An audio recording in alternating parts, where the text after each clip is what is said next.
through this window. Another side to see, I'm ready to know. Not every story's written on a sleeve. Some stories take digging deep. Eyes wide open, words unspoken. Where are you going, darling? Where have you been? Stories to tell, emotions we felt, good and the bad in the hands we've been dealt. I wanna know why, I wanna know why you're the way you are.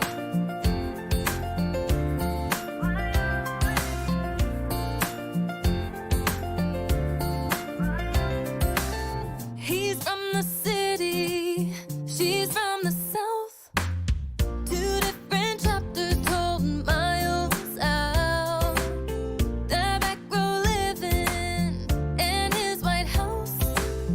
So many stories that I need to know. Not every story's written on a sleeve. Some stories take digging deep. Eyes wide open, words unspoken. Where are you going, darling? Where have you been? Stories to tell, emotions we felt, good and the bad in the hands we've been dealt. I wanna know why you're the way you are.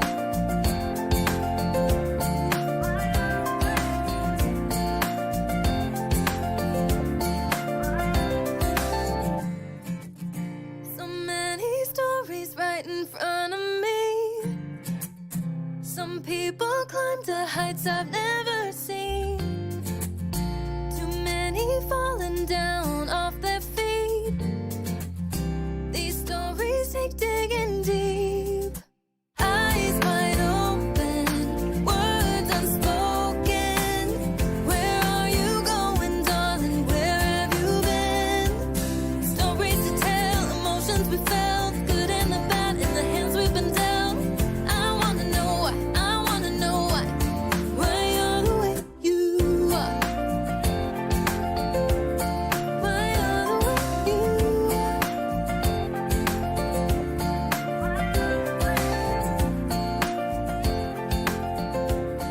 Why you're the way you are.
And you're live.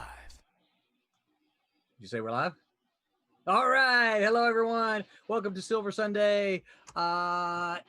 Silver Sunday. Going to be a fun night tonight. Got a big crew with us. So we're going to talk about some fun things. Here's my list of topics that we're going to cover over the next several weeks. I'm not really getting help from any of these bozos here, so I'm throwing the gauntlet down. You guys, if you don't like what we're talking about, you need to send me some stuff to put on this list.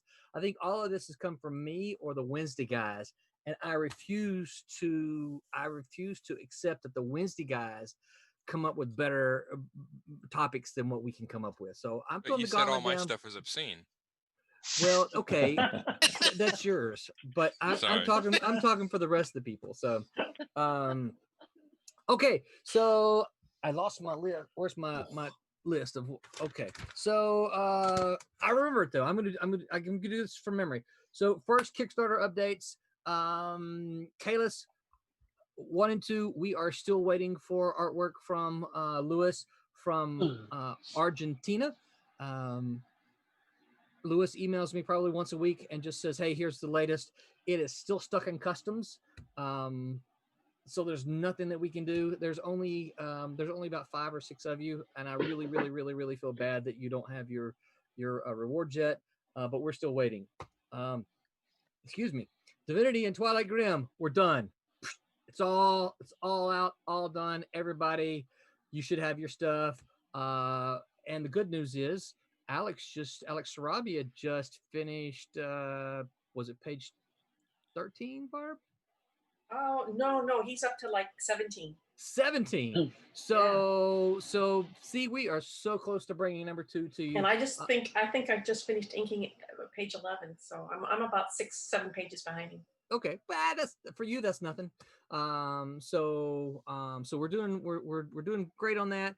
And of course, Twilight Grim is also that second issue is penciled and inked, and it is currently at the colorist and the letterer.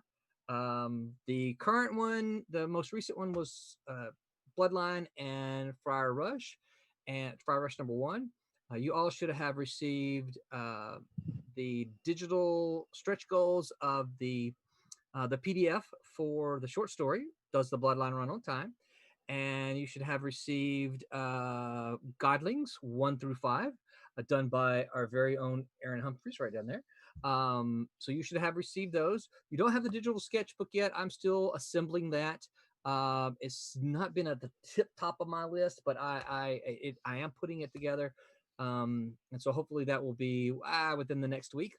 I got a note from Tommy at our printers, and he says everything is tip top and in good shape, and he's expecting it to roll off of the presses this week. So I am hoping, fingers crossed, that I get copies of those books in my hands by the end of the week, and then we can start fulfillment next week. And then, of course, in about, I don't have the calendar open in front of me, but in roughly 3 weeks, 2.5 weeks, something like that, we're going to launch the Kickstarter for Cat and Mouse 3 and Trumps 1. So very excited about that. So many cool and fun things happening with Silverline. There is just no rest for us.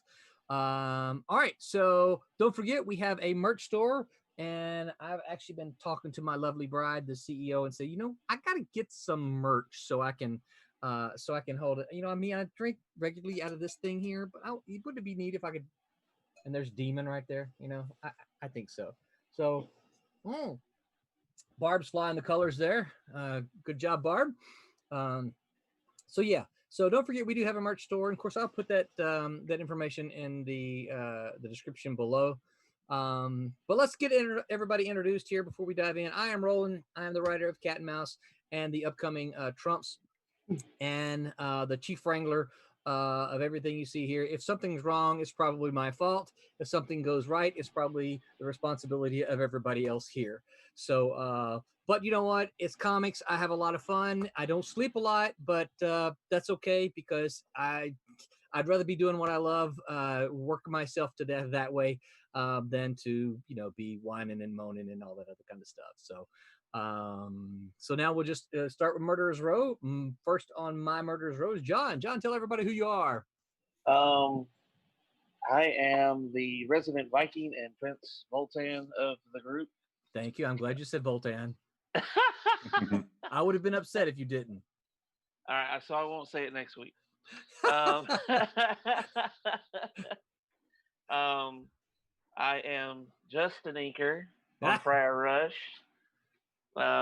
Peter nods in approval. Yeah, Yes. very good. There's no egos here. Okay. And You guys better be I- careful. You remember who controls the credits here in the books, the written credits. So you never know what's going to show up in the books.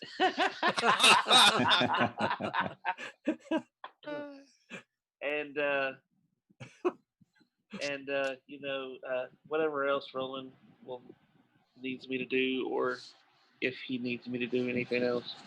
But other than that, yeah, that's pretty much it. I'm just a big guy who inks a bunch of pencils. Just an ink slapper. We like ink Slinger. slappers. Slinger, sorry, slinger, ink Yeah. slinger. Ink Pardon slinger. Just try to keep my beard out of it.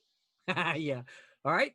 And thank you, John. Next up on Murderer's Row, here's another ink slinger and other stuff. Barb, tell everybody who you are.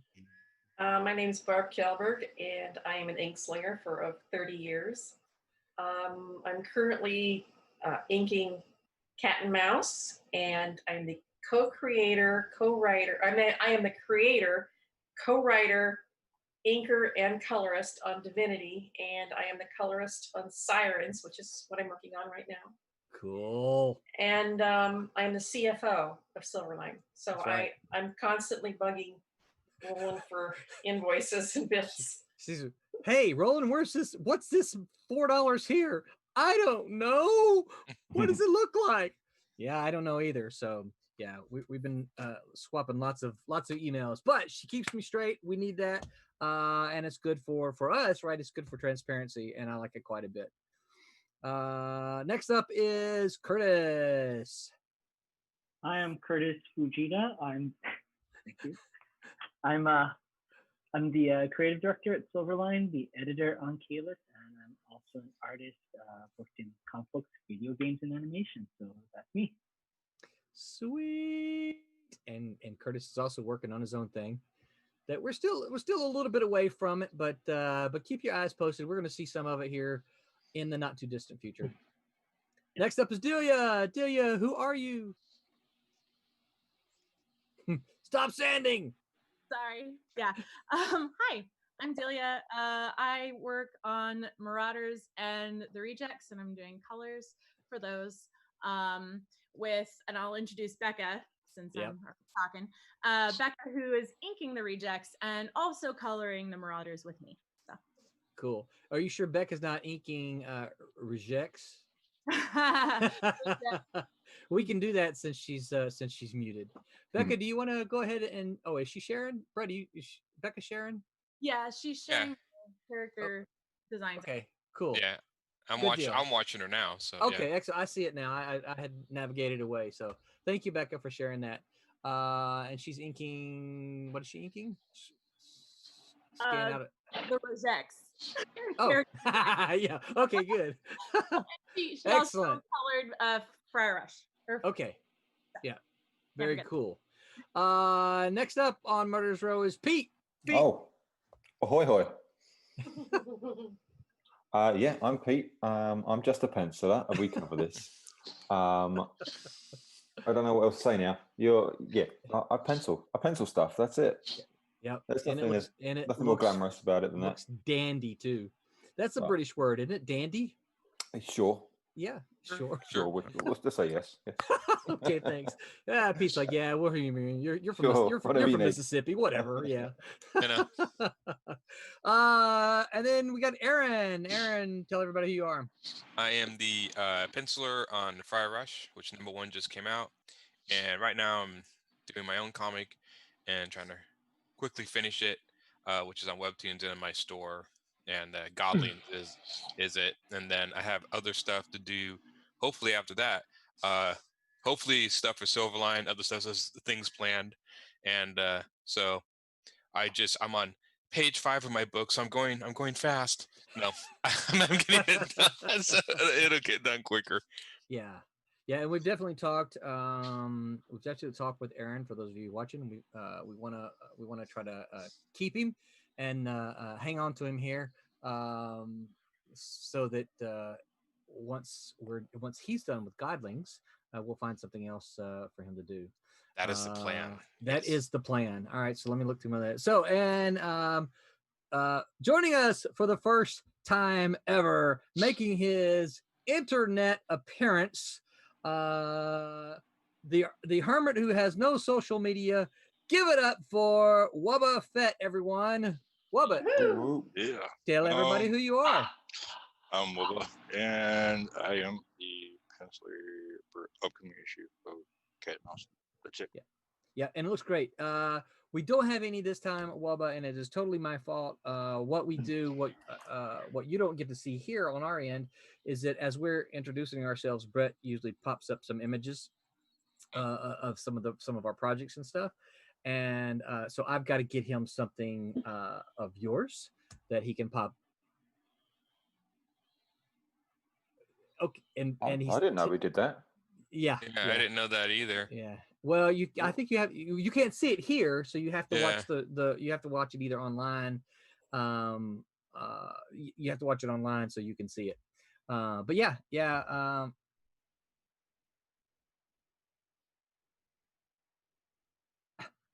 Okay, so I got really quiet.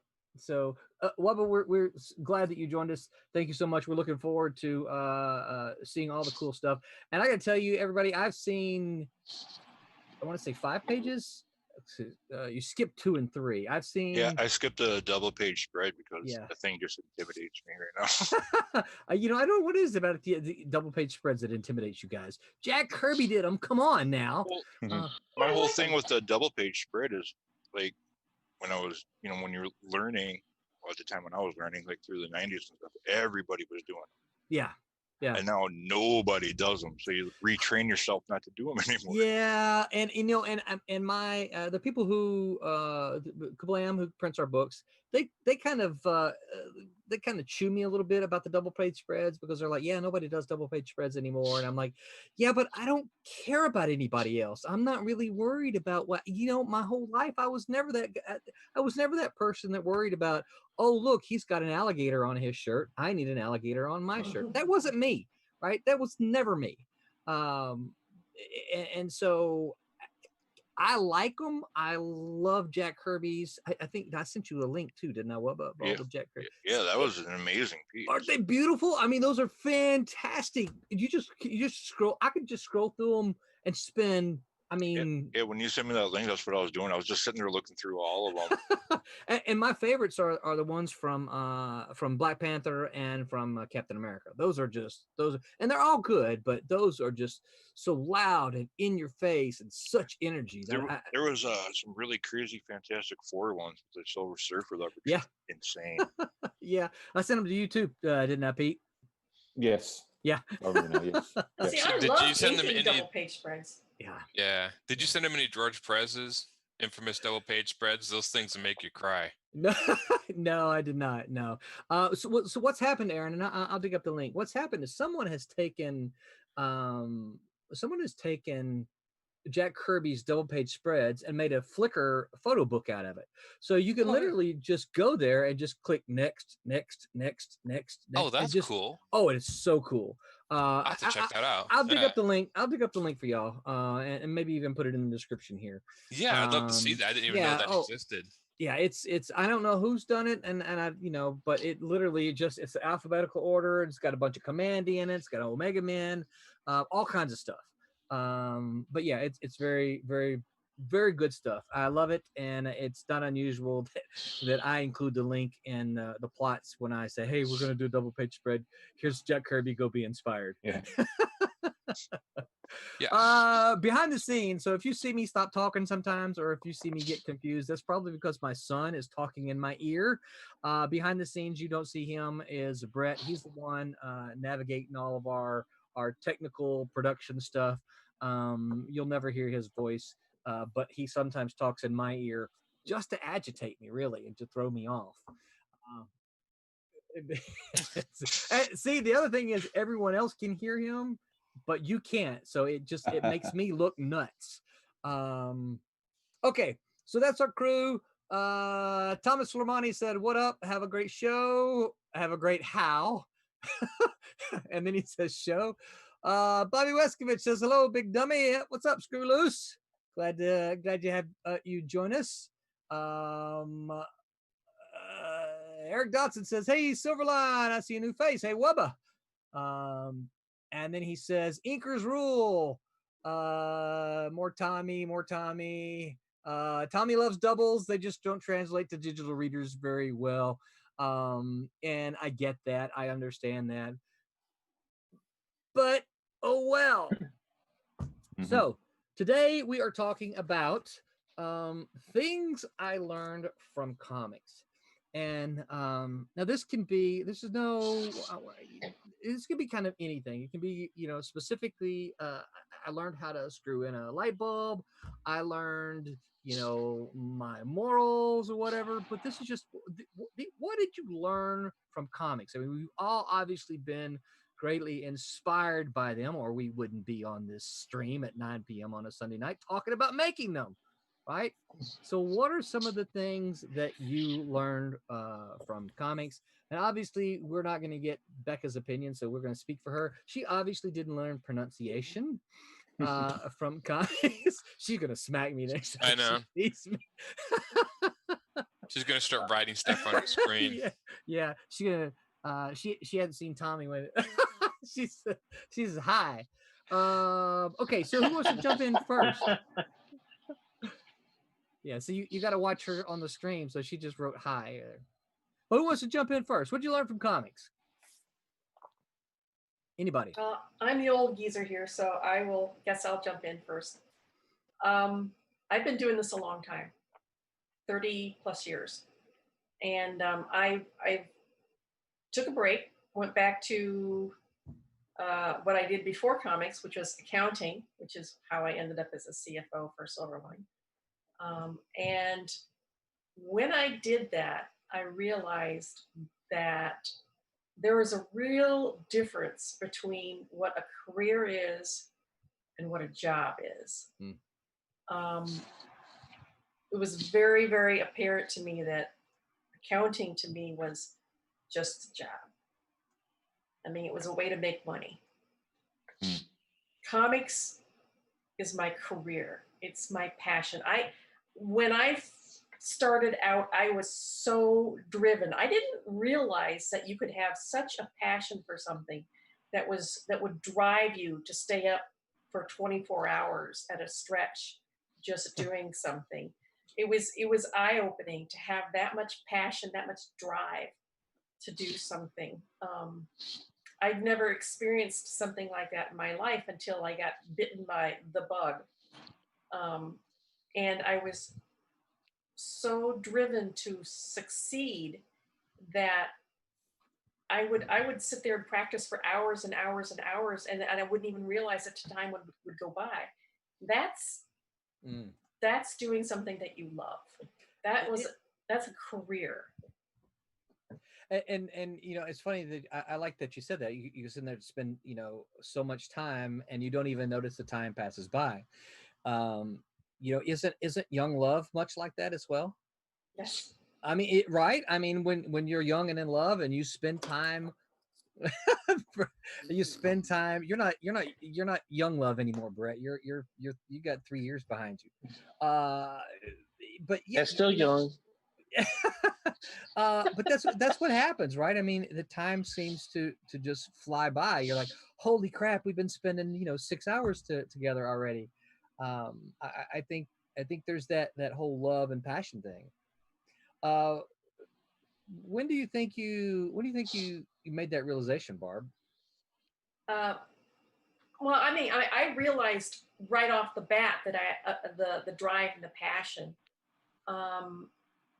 But it wasn't until I went on my hiatus in 2001 and went back to accounting that I realized how much of a difference there was between just doing a job to make money and doing something that you love. Because, I basically had to force myself to go to work every day because, it was my job and I had to make money. And I missed doing comics, and it really slammed home to me the difference between doing something that you love with passion and just doing something to get by. Yeah. Once I didn't have that in my life, the disparity was just it was just right there in front of your face, and it made me realize that if everybody would just have a chance to do what they absolutely love, the world would be a lot better place. Yeah, it would be, right? Yeah. Yeah, I agree. And if only too, the other thing is if we could figure out how to, or I shouldn't say we, I should more specifically say me. If I could figure out how to actually make money from it. Without having to go to Marvel and DC. And this is what reason a lot of people go to Marvel and DC, because they want to draw comics or they want to write comics and they want to make a living. So one of the only places you can go to make a living is to go to Marvel. And I was very fortunate to be able to do that for over 12 years. I made a good living until, the industry fell apart. Yeah. And so I thought, well, there was a lot of money in comics in the 90s. Oh, there was a lot of money in comics. I'm retired now, which is one of the reasons that I'm retired is because we invested in the 90s. Yeah. But I forgot what I was going to say. Yeah, I spent a good 12 years doing that full time, and I took it for granted. Yeah. And yes, I had the drive and the passion, which is something that I'd never experienced before I got into it. But once it was gone, then it really, really came home to me how much influence that can have on your life, on your personality, on your ability to get up every morning, on the drive that you use to be creative. It's just fantastic. Yeah. That's what I else? learned. What else? Who else learned anything from comics? I learned Aaron, wait till Curtis starts to speak. Oh, that's right. Curtis, are you about to talk? So anyways, long story. Long story. No, I don't know. Okay, so how many people here have actually read Matsumoto Appleseed? I've mentioned this before, but have you guys ever read it or seen it, know what it is? No, I know what it is, but I've never read it. Yep. So that was probably one of the second comics I got into, and it's about basically a SWAT team in the future in this utopia. It's cyborg guy named Brios and his partner Dunan, who's a point lady. She's basically the point man or front point woman, and he's the rear. And so I basically started, which is weird. So when I read it, he does a lot of research on military and SWAT tactics. And actually, there's actual complete data books written and all his stuff he puts in the comic that is research. So I got to learn actual military techniques. He made up his own gun company, would take notes on the actual ballistics and weapons and whatever. Wow, cool. And so that's how I got into all of that and started learning different calibers, how certain things would work, and different, there was one scene really quick to show you kind of what he's talking about. These two guys are chasing this guy and they come across a dead body. And when they pull the dead body up, they actually hear a click of a landmine behind the body, and we need to disarm it.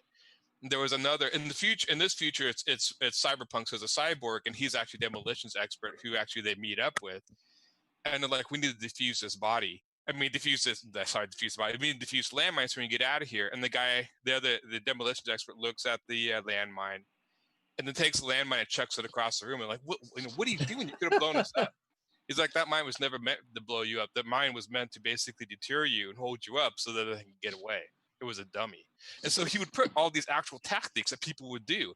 Yeah. Made it so much interesting. It kind of ruined action movies for me a lot. Because I would actually see and this, when he started doing all the tactics stuff in the comics, it made it so much more interesting. And and he would put stuff in that I just never knew about. He did one where this lady was shooting this other guy around the corner, and as she came around and was shooting this guy at a door, and before she popped around the corner, she put 2 bullets in the side of the wall. And I was like, it was one panel. He drew it. He didn't explain why. And in the data book, basically I found it's a tactic to keep the other guy from popping around the corner and shooting you. By putting 2 bullets in the side of the wall where he's going to come out, it makes the other guy won't come out, so you can duck behind the door. So he would do stuff like that all the time. So he made me very interested in actual tactic and tactical play, and he's the only comic that I've seen do it yet, and he did it Wow. really well. So Wow. that's what I learned from him. Now, do you utilize that when you go play Company of Heroes or You know, sometimes I actually do think about some of the stuff that I found in there. Strangely enough, yeah, really?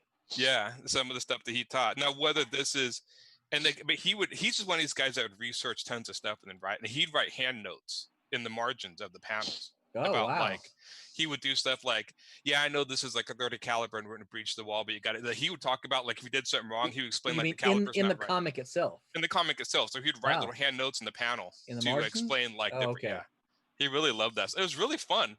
Like I Huh. said, it got me. I don't own guns or shoot guns, but it got me completely interested in the physics of guns and how they work. His comic and stuff, what he would do. Yeah. So yeah, he would do all sorts of stuff like that. If you're ever interested in any of that stuff, he only did 4 volumes. You can find him through Dark Horse or I think online. Well worth it. Probably my favorite comic still today. Wow. Yeah, I've heard a lot about Appleseed, but I've never read it. He did stuff like that in Ghost in the Shell too. Yeah, same thing. He did a lot of tactical stuff like that. Yeah. Kasisi says, "Hey all," and he says he's doing well, staying busy, constantly trying to learn, which is excellent. I think we should all be doing that, right? And Mighty Travisor says, "I love this really dynamic character design." So I'm guessing he's talking about what Becca is inking there. So I let him know that those pencils were done by C. Michael Lanning, and Becca is inking for us. So who else? Curtis, you just chomping at the bit? I'll chime in. No, first of all, just say it's cool because as soon as you have people talk about their favorite comic books, everybody you can just tell is talking a little faster, leaning a little bit more. That's towards right. the camera, and that just means that's our thing. It is. Yeah. So I mean, for comic books, it's like there's so many things I learned. But the funniest thing is even though we often think of it as keeping us useful, comics helped me grow up. It helped me go into adulthood. I mean, it taught me vocabulary. I mean, so many words and things like that. I still remember using lines from The Dark Knight Returns, even though I had no context of it. Like if 2 of my friends were arguing, I'd use that line where Bruce Wayne says to Clark Kent, he goes, I become a public liability and you're a joke. I had no idea what public liability, but I just remember that, my students were like, why am I a public liability? Now, when you see, do you still use that today? So if you see 2 students fighting, do you go, Martha? Wrong one. Curtis sorry. Go ahead, Curtis. Before. Yeah.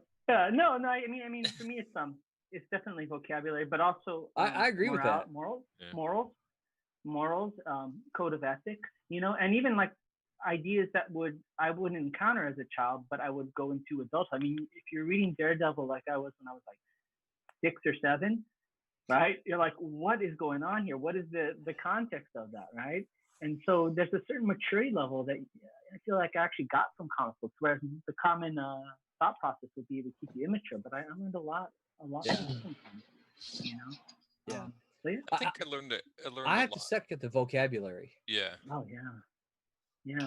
Well, I pulled out the with great power comes great responsibility line a few times for various reasons. Yeah. One of them was on my son when he had his baby, his first child. Oh, Josh, with great power comes great responsibility. That's right. Okay. Well, and not to put too fine a point on it, like I was raised Christian. My mom would take me to church, and I would be drawing on the donation envelopes, drawing my comic book characters and stuff like that. So I wouldn't necessarily be enthralled by the moral lessons of the pastor standing up there, preaching, but a lot of the same moral context and moral fiber I would get from a Stan Lee story or Chris Claremont. I mean, X-Men. Wow, deep stuff. And it was just kind of a lot of those values that we attribute to religions or myths, like superheroes and comics are modern myths, and you can gain a lot of good information. Yeah. I think Aaron, you've been wanting to say something. Go ahead.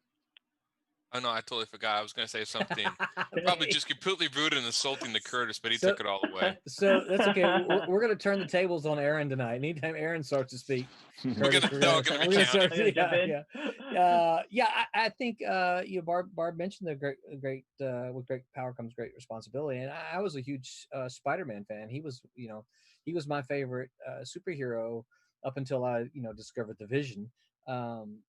And that was one of the things that kind of always sunk in with me is that Peter had this huge responsibility. And one of the things I don't like about and I don't want to turn this into a bashing modern comics thing, but one of the things I don't like about what they've done with Spider-Man is how everybody knows his identity. And I think that was part of what made Spider-Man Peter Parker, because this was this secret that he had to keep from everybody. And so he had this huge weight, right? He had this great power, right? But he couldn't tell anybody because it risked having his family and having the people he loves it risked putting them in danger. And I think that for me that accentuated the whole great power, great responsibility thing, because he had to keep it to himself. Yes, he had the responsibility because he had the power to serve others. But a lot of times you've all probably heard it. I think they say, character is what you do when nobody's watching. It's not what you do when people are watching. And I think that's what resonated with me with Peter Parker, is that no one knew who he was, right? No one knew he was Spider-Man. And so he went out and did all these awesome things and he couldn't tell anybody, and of course I think that's a lot of that's lost now that he has everybody knows his secret identity. And he did it for the sake of good, not for the glory. Yes, right. And I think that for me, as one who was in junior high and in high school, that resonated with me quite a bit, because you talk about those morals, Curtis, that you see them in play. And yes, I know he's a fictional character, but you see them put into play with Peter Parker and Spider-Man. Definitely, that idea of sacrifice was so steeped in those comic books, and like that's I remember X-Men was like huge for me, and they had that one miniseries, the Fall of the Mutants, where the X-Men like sacrificed themselves.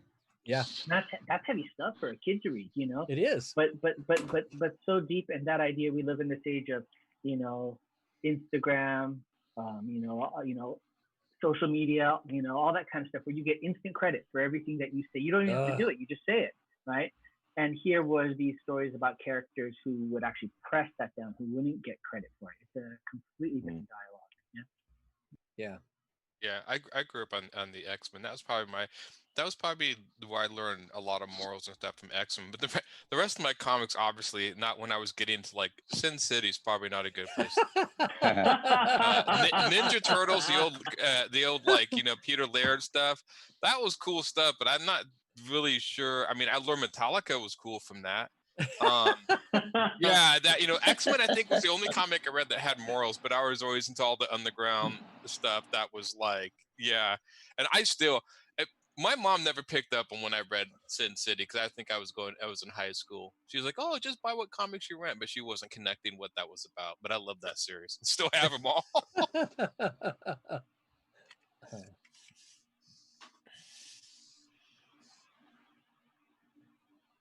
Okay. Somebody else? Has anybody else no one else has learned anything? Just a lot of bad stuff from Lobo. Yeah, I know. Bite me, fanboy. I know. Oh, what? Wait, no, I can't say that. Lobo's favorite phrase. Yeah. Yeah. Well, Roland, didn't you learn how to read from comics? Yes, I actually did. Well, I don't know that I learned how to read, but I certainly advanced. I had zero interest in reading as a kid. I grew up in Mississippi. I would when school was over, I went home, got off the bus, and I wanted to just go outside and play. I wanted to throw dirt clods at the squirrels. I wanted to throw dirt. We lived right beside, when I was in elementary school, we lived right beside a pasture, and so there were always cows on the other side. And I would often get out and chase the cows, throw dirt clods at them. I wanted to be outside. I did not want to be inside, and so because of that, I fell behind my classmates in reading because I just had zero interest in it. It's like reading. Who wants to read? No way, right? And Then he found the comic book about dirt clods, and it was all over. well, my mom bought me. I was with her. One of the things I always did with my mom was I always went grocery shopping with her, and I did that. I did that really from the time I was young until I was in high school. I remember in high school pushing I was junior or senior pushing her buggy, right, as she just walked along, put stuff in the buggy.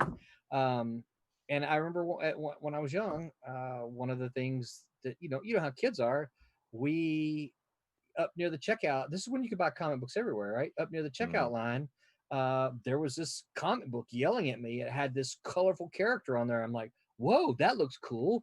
Picked it up, started flipping through it. And you know how kids are, mom, buy me this, buy me this, buy me this. I want this, I want this. And my mom, in her brilliance, said, I'll buy it for you on one condition. I said, oh, anything, Mom, anything. She said, you read it and tell me what you read. Oh, of course, Mom, of course. Absolutely. Yeah, just buy it for me. I want it. And she bought it, and I went home and I read it, and I gobbled it up. It was the Avengers. It had Captain America in it. And it had these characters I had never seen before, and so yeah, I became I became addicted at that very moment.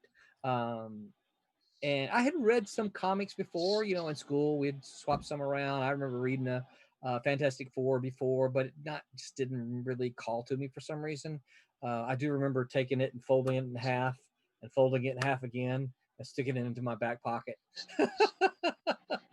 So, but yeah, comic books, because I started begging Mom for comic books regularly, and they took me from bottom of my class in reading level, and in the span of a year, I went to the top of my class in reading level. And it's all thanks to comics. That really did change your life. It really did. It really changed my life. And now you teach writing. Yeah, now I teach writing. That's right. It's almost like full circle. I sometimes wonder how my life might have been different if my mom hadn't bought the comic for me, if she hadn't have been one seeking, looking for ways to try to get me, because my mom's an avid reader. My mom is so fast. She can read a novel in a day. I'm talking, I am not that fast. I cannot read that fast, but she can devour them. And she was just looking for ways to get me to want to read. Because she read to me a lot as a kid, and the thing about it is, once I started reading comics, I never stopped. So from that point forward, all the way through high school, into college, into my career, even when I quote unquote left comics in 2001, I didn't stop reading them. I still read a lot of independent comics, and I've read, of course, a lot of my back issues, a lot of the classic things, but I never really stopped.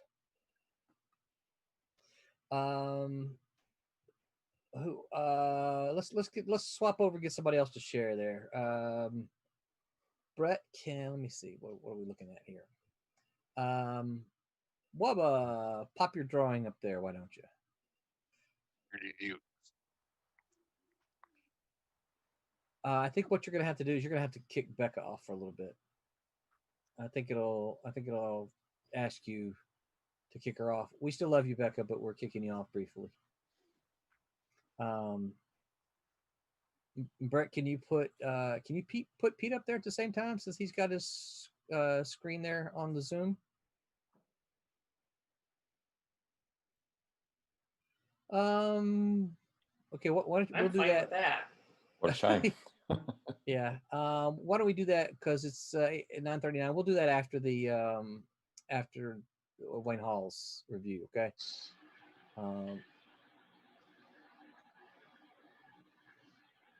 We'll go to our faces immediately, and then you can replace us just so they can see that we're there. That work? Oh wow. Yeah. Yeah. Yes. I Yeah. want people to see my face all the time. I know. Even when they close their eyes, I want them to see my face. Yeah, that's because you're the captain on the Enterprise now. Yeah, I know. He's got night watch again. Yeah. Everybody see my screen? Yep, we can see Yeah. it. Yep. Looks good. Looks Oh, really nice. good. I like it. You're doing cat Nice. and mouse, right? Yeah. Yeah. Yeah. Okay, Yeah. then I Nice. can see you. Beautiful. Yeah. Yeah, it's kind of funny that we're chasing rabbits here. It's kind of funny the way it happened. Long story as short as I can possibly make it. Wubba had somehow we got to talk about the ferret somehow, some way, and Wubba did some ferret pages and sent them to me. I'm like, oh, these look really good, right? So we started talking, and then we had kind of kicked around something else that we were going to do, and then the guy who had been talking about drawing this story essentially said, I can't do it. I just life, blah, blah, blah, blah, blah. And so I said, I really like what I'm seeing Wubba do. So Wubba, why don't you let me talk you into drawing this one instead? And so I can't remember if I sent you the story first or I just kind of told you what it was about. But I said, what do you think? Yeah, you called me up and you told me like this is a situation. Yeah. Like, yeah, I'll do it. I'm for it. So now this story, the story that Wubba is drawing now, is a cat and mouse story that takes place immediately following the miniseries that we're currently working on. We're going to kickstart 3, and Alex is working on number 4, and then this story here, I'm pointing to the screen, which you can't see. This story here that Wubba is working on will be the story that follows, and it's going to have some voodoo stuff in it, which I'm My really... new favorite villain ever. I Oh, love yeah? this villain. Yeah, Really? love this villain. Oh, cool. Oh, He's kind of like a mix of like all the stuff I was into. And you got the whole voodoo weird stuff going on. yeah, a lot of voodoo It's weirdness. really good. Yeah. I'm really excited about it. We're gonna play with a lot of the voodoo stuff. I didn't get to play with much of that in the first volume, and I wanted to do some of it. Long story short, it just didn't happen. So I'm excited to play with some voodoo stuff.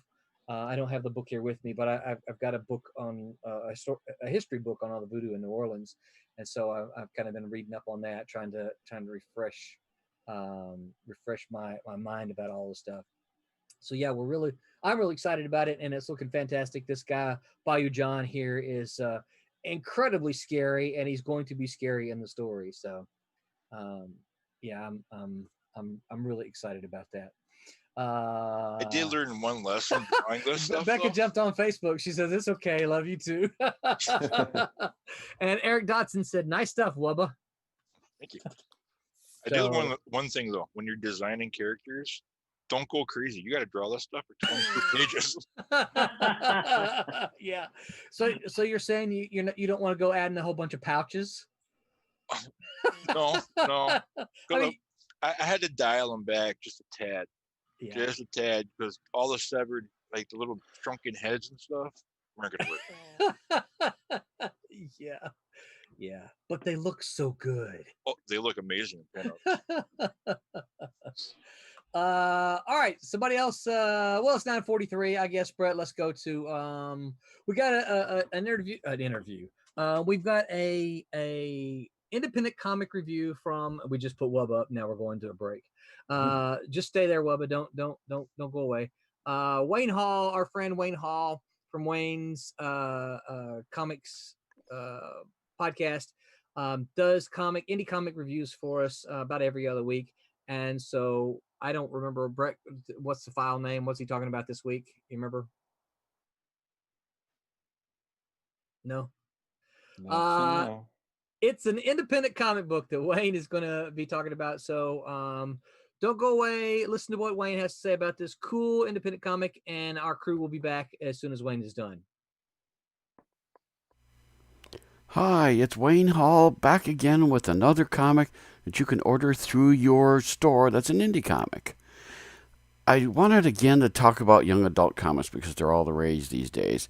And there's one that's doing extremely well, and it's this one, Cleopatra in Space.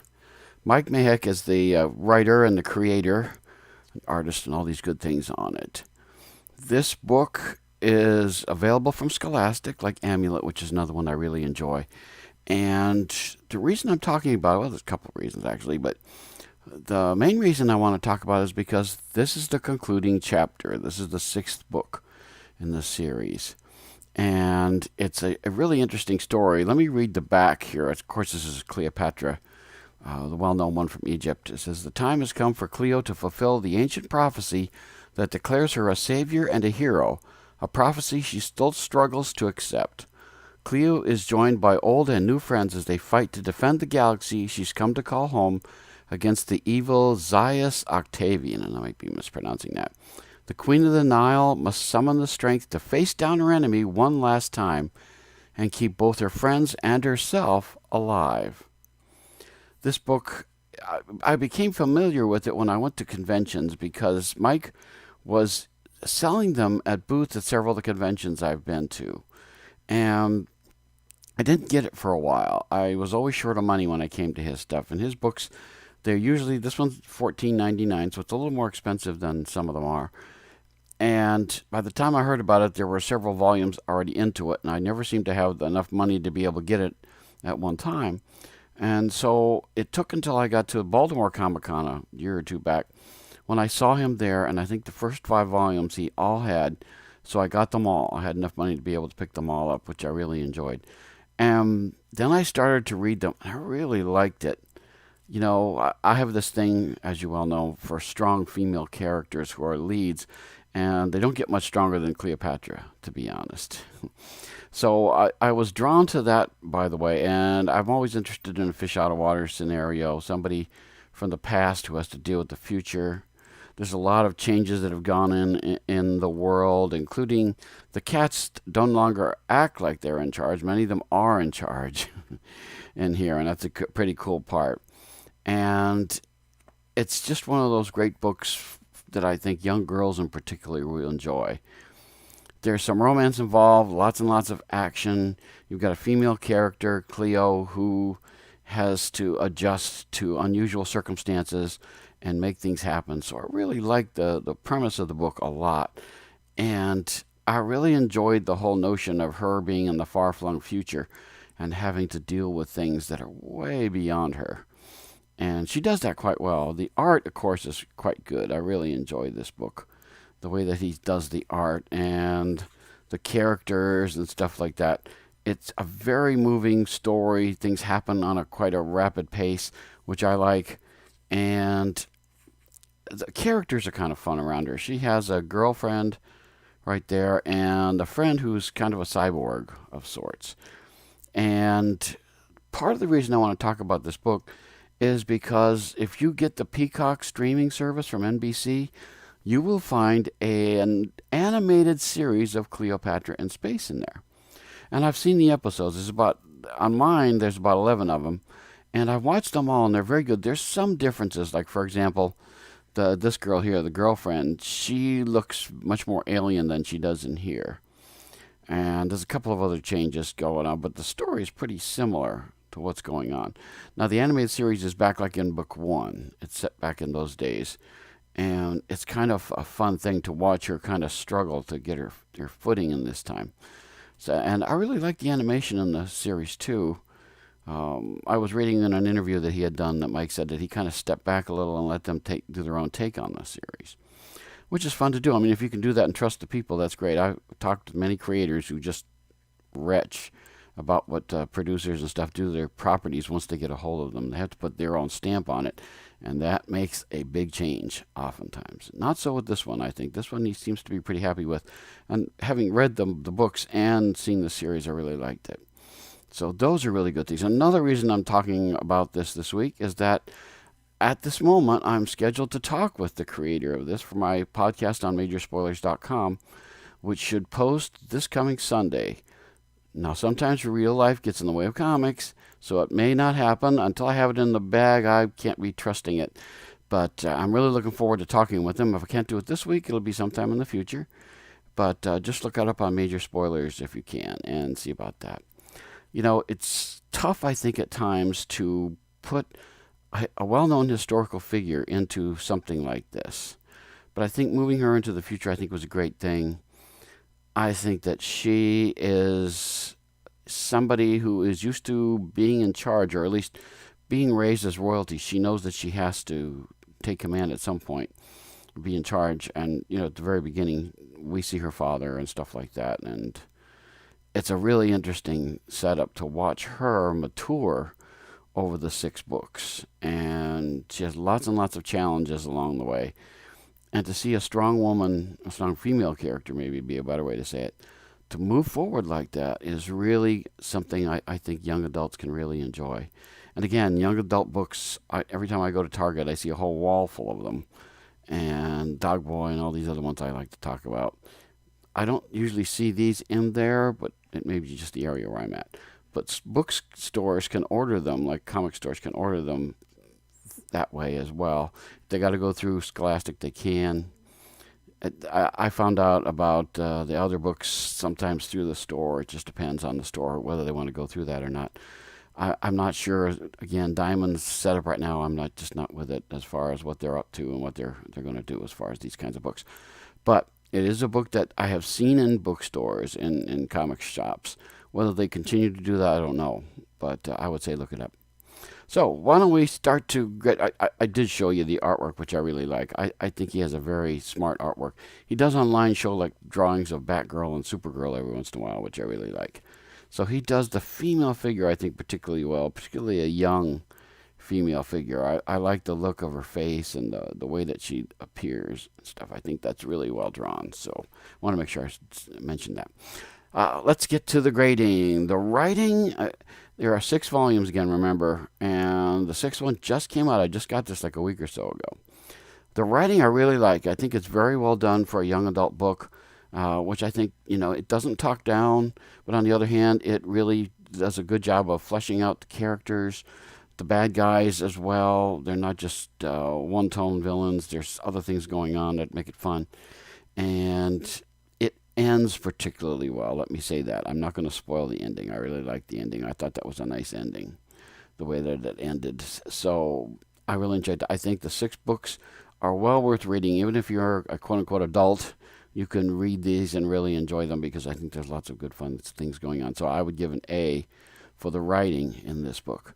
The art, as I said, I really enjoyed too. I think that this is a strong art. For him to write and draw, it probably took a long time, but the artwork, I would give another A. I just think it's very strong. It's the kind of thing that would appeal to a young adult, to or of a child and things like that. As well, I think as an adult like me, I like it. I really enjoy it. So I would give that an A. The lettering is something I'm always critical of. This one, I think I'll do a B because I think most of the time, it does follow kind of a standard format for the lettering, which I think he does too. He does everything in this book, basically. I love that page, by the way. That's a cool page of her standing out there in the middle of stuff. And I think that it's a good, I think a B would be good for that. Literary merit, I think, Cleopatra being a historical figure and taking her on a new adventure, I think is going to be great for a long time to come. Again, it's set up in a different time, so even 20, 30 years from now, you can read this and I think enjoy it. So I would give that an A. Now, the fun factor, as far as being a fun book, there's a lot of humor in this book. Young adult books do well to have humor. And I would give this one at least a B. Again, because I'm not a young adult, sometimes I may not get the jokes. But I think it's done so well, and the animation melds with it so well that it's fun to read.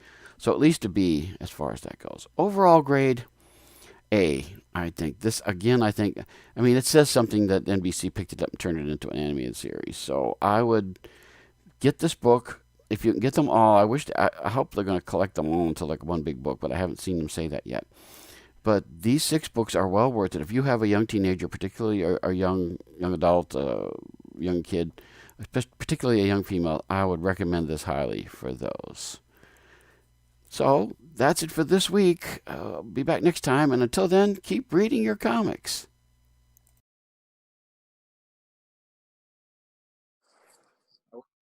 Oh, hello everyone. Thank you, Wayne, for that independent comic review of Cleopatra in Space. So we appreciate you, Wayne, coming on and letting us know all the very cool independent comics that we can find, and we want to keep you. Hopefully, you will keep doing that because as Silverline, as an independent publisher, we know there's a lot of good independent publishers out there, and Wayne helps to shine a light on those others and other books that we think you should be reading. Okay, so we were talking about things I learned from comics, and we had a good first part. So we're going to dive back in, and we're going to try to get those who had no voice in the first half to speak up. So hopefully Pilia Pete and Delia and John might say, what about it? Which one are you going to, what'd you learn from comics? Well, I don't know if it was comics or just having a normal sort of upbringing, but so I sort of read Spider-Man and X-Men, and I watched the X-Men cartoons and all those cartoons when they came out in the 90s, and that just sort of teaches you be accepting of people, isn't it? Of different people, and yeah, the great power. I think the great power comes great responsibility is probably the biggest takeaway from comics. Except that if your parents are murdered, you should go on a vigilante spree for the rest of your life. That aside, great power, great responsibility, and being included and just accepting of different people. Yeah, I think you get out to the X-Men, isn't it? Yeah, I think yeah, and those are good. I think those are fantastic lessons to be had. Yeah, and Superman, sort of, it's that if you lift up people who are down, and you protect people get a Superman complex, don't they? They just end up trying to save everybody. Yeah. You definitely get that. Yeah, it teaches you morals. It does. Yeah. And I think that's a good thing, don't you think? Oh yes. Yeah, something I saw something today. Batman what? Alternatively, with the Batman comics, though, taught me to want to be a villain. Just saying. They're the cool ones in those comics. Is that because you wanted to be punched by Batman? I mean, that wasn't on my bucket list until like 5 seconds ago. But it is now. But other than that, like, I mean, drawing, I guess. I mean, if I'm being like straight up logical, what it actually taught me, looking at different art styles, and that was actually kind of what inspired me to draw when I was a kid too. So, so was there any certain book or books that made you say this is the kind of thing that I want to do? More covers actually. I really love Jo Chun's art. And her stuff I saw on the Runaways covers for Marvel back when that first came out. And I really fell in love with like her painterly style and everything like that. And simultaneously, like Robbie Rodriguez, who does Spider-Gwen, I really love his art, but that's more recent. Right.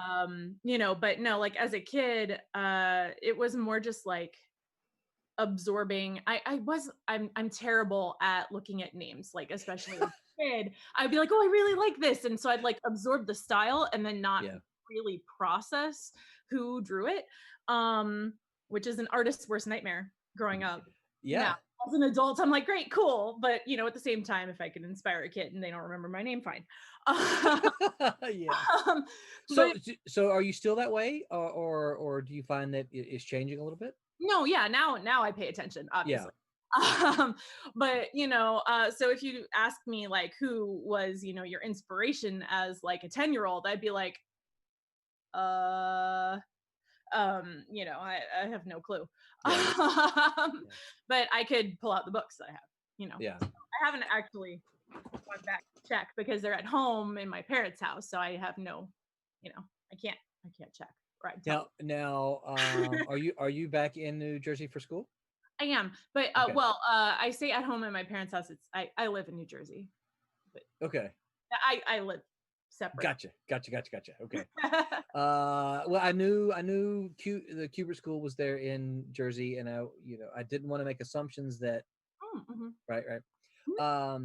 Yep. Yeah, I think it's fair to say that we don't. When you're younger, you don't know who the creators are. Because I know when I first started reading, I had no idea. Roy Thomas and Steve Englehart were writing those issues of the Avengers that I loved. It wasn't until it began to mean something to me that I began to realize, oh, there are people making this stuff, and not just the comic book fairies that delivered them to the 7-Eleven, right? Yeah. I think the earliest comics I sort of remember buying were being bought for me were the Heroes Reborn, the Marvel Heroes Reborn. So when Jim Lee and Rob Liefeld all came back to, and I did take note of the artists because the art was like, wow, this is amazing. As a kid, this stuff was incredible. So the Jim Lees and Rob Liefelds, the Wilt Portaccios. Thank you. Yeah. So those are probably the earliest artists that probably influenced me because I remember them, and the Adam and Andy Kuberts. Yeah. The first comic book I ever got bought was An Incredible Hulk by Adam Kubert. Wow. Yeah, that's the first comic book I ever got. My dad ever bought me. Really? That was I didn't know that obviously at the time. I just thought, wow, this is amazing. The Hulk and the Wolverine. Big green dude. Yeah. Yeah. And it wasn't until years later I realized, Adam Kubert drew that. Yeah. Kuberts did a really good. Adam and Andy both did a really Adam Strange. Yeah. Which is really, really good. I think Salvador LaRocca. Is one of my first ones. Cool. And then also Jim Lee. But yeah, Salvador LaRocca I loved his run on X-Men. Right. That's right. Yeah. Yeah. You just all been there, done that, whatever. No, I do. I take note of artists. Certainly his style was very different at the time. His lines were a lot cleaner. And I was like, oh, that's different. Who's this? He compared to the Jim Lee crosshatch. Yeah. But yeah, I'm an artist, so I've always taken note. It's funny. I don't follow many new artists. Frank Quietly is one I like. There's a lot of new ones I don't. I kind of followed certain artists when I was into comic book art, and then I kind of stopped. That's when I got in. I would go to the library, and when libraries reopen, I would do this again, and I just get all sorts of random comics and random art because I just want to see how people approach the comic storytelling with different art and different styles, and you find some really unique things that people have done. But yeah. It's weird, yeah. I mean, so when I look at like Marvel, DC superhero stuff, I hardly know who any of the artists are. Yeah, So probably not after the new one crop, I don't either. Yeah. With the advent of Facebook, I found that I really, really enjoy watching artists do videos, so I can sit there and study how they're doing different techniques. I love watching Walden Wong do his videos. Oh, I think I know who he is. Yeah. Yeah, and there's several other artists that I will sit there and I'll watch their videos just so I can see how they're doing things differently. And it just blows my mind how he holds his brush like that. Oh my God. Yeah. How's he even do anything when he's holding his brush like that? Well, have you ever seen Eric Larson? Yeah, that's gonna say Eric Larson. He was when I saw him draw, I'm like, what the He holds his pencil something like this. Yeah. Seriously, he's like, he's white knuckling it. I don't know how he does it. It's the weirdest thing I've ever seen. Yeah. I've seen artists hold their brushes like a pencil and do it. I'm like, how are you getting anything? How do you make your lines when you're holding it like a pencil? I don't know. Yeah. I don't understand, but they're doing it. They're doing it. Everybody's got their own thing, Well, no, okay, so this is kind of funny. This is not exactly what I had in mind talking about what you learn from comics, but when you're talking about craft, you look at the comics to kind of pick up craft, right? Yeah. Yep. Oh yeah. So I study them all. Well, I just was going to ask you. So when you're looking at that, right? When you're looking at the comics as far as craft goes, what do you see? right? What are you seeing on the page, and how is it registering in your brain, if that makes sense? I think I used, it's funny. It's when I registered, it used to be the art, very much the style of the art. Later on, I think it was after understanding comics, after I read that I really started looking at the language of what they're doing, and I've much more gone that direction as far as what I'm getting out of looking at the art and comics or learning from them. I'm more looking to see how they tell a story with the pictures more than like, is that a cool piece of art or whatever. And that's a little, I know a lot of them go like, yeah, but that, that pose and stuff. And it's helped me come to appreciate a lot of artists that I wouldn't have looked at before. Like, oh no, I don't, they're not cool enough. But now there's some with like, very simpler, art styles that, like Bone, it's fantastic and stuff that you wouldn't look, but when you look at a storytelling, it's fantastic. So I mean, it's just a different what I'm looking for. I'm always Bone is looking one for of the those techniques. Yeah. Bone is easily one of my top 10 recommended books to read. Yeah. If I find just for straight up storytelling, it's fantastic the way he does it. Yeah. If I find some style that I particularly like, I will eyeball every single centimeter of it to see if I can figure out the techniques. And if I can't, sometimes I know the artist, like Bill Reinhold. I love the way he does Rain. So so I'm like, Bill, he's a good friend. So I'm like, Bill, how did you do the Rain in this? Oh, I just took a razor blade. I'm like, okay, I wouldn't have thought of that, but wow. Yeah, so I still remember. It's funny when because I've been inking a long time, probably not as long as Barbara, but it's Probably funny when not. people ask me, when you ink with a brush, what's the number one thing you ink with? And you can't really learn it from comics. So like, well, you kind of ink with your elbow. You draw with your elbow a little bit. And like, what do you mean? And I'm like, well, you draw with your wrist, but when you get the big lines, you got to draw with your wrist locked and do that. Yeah.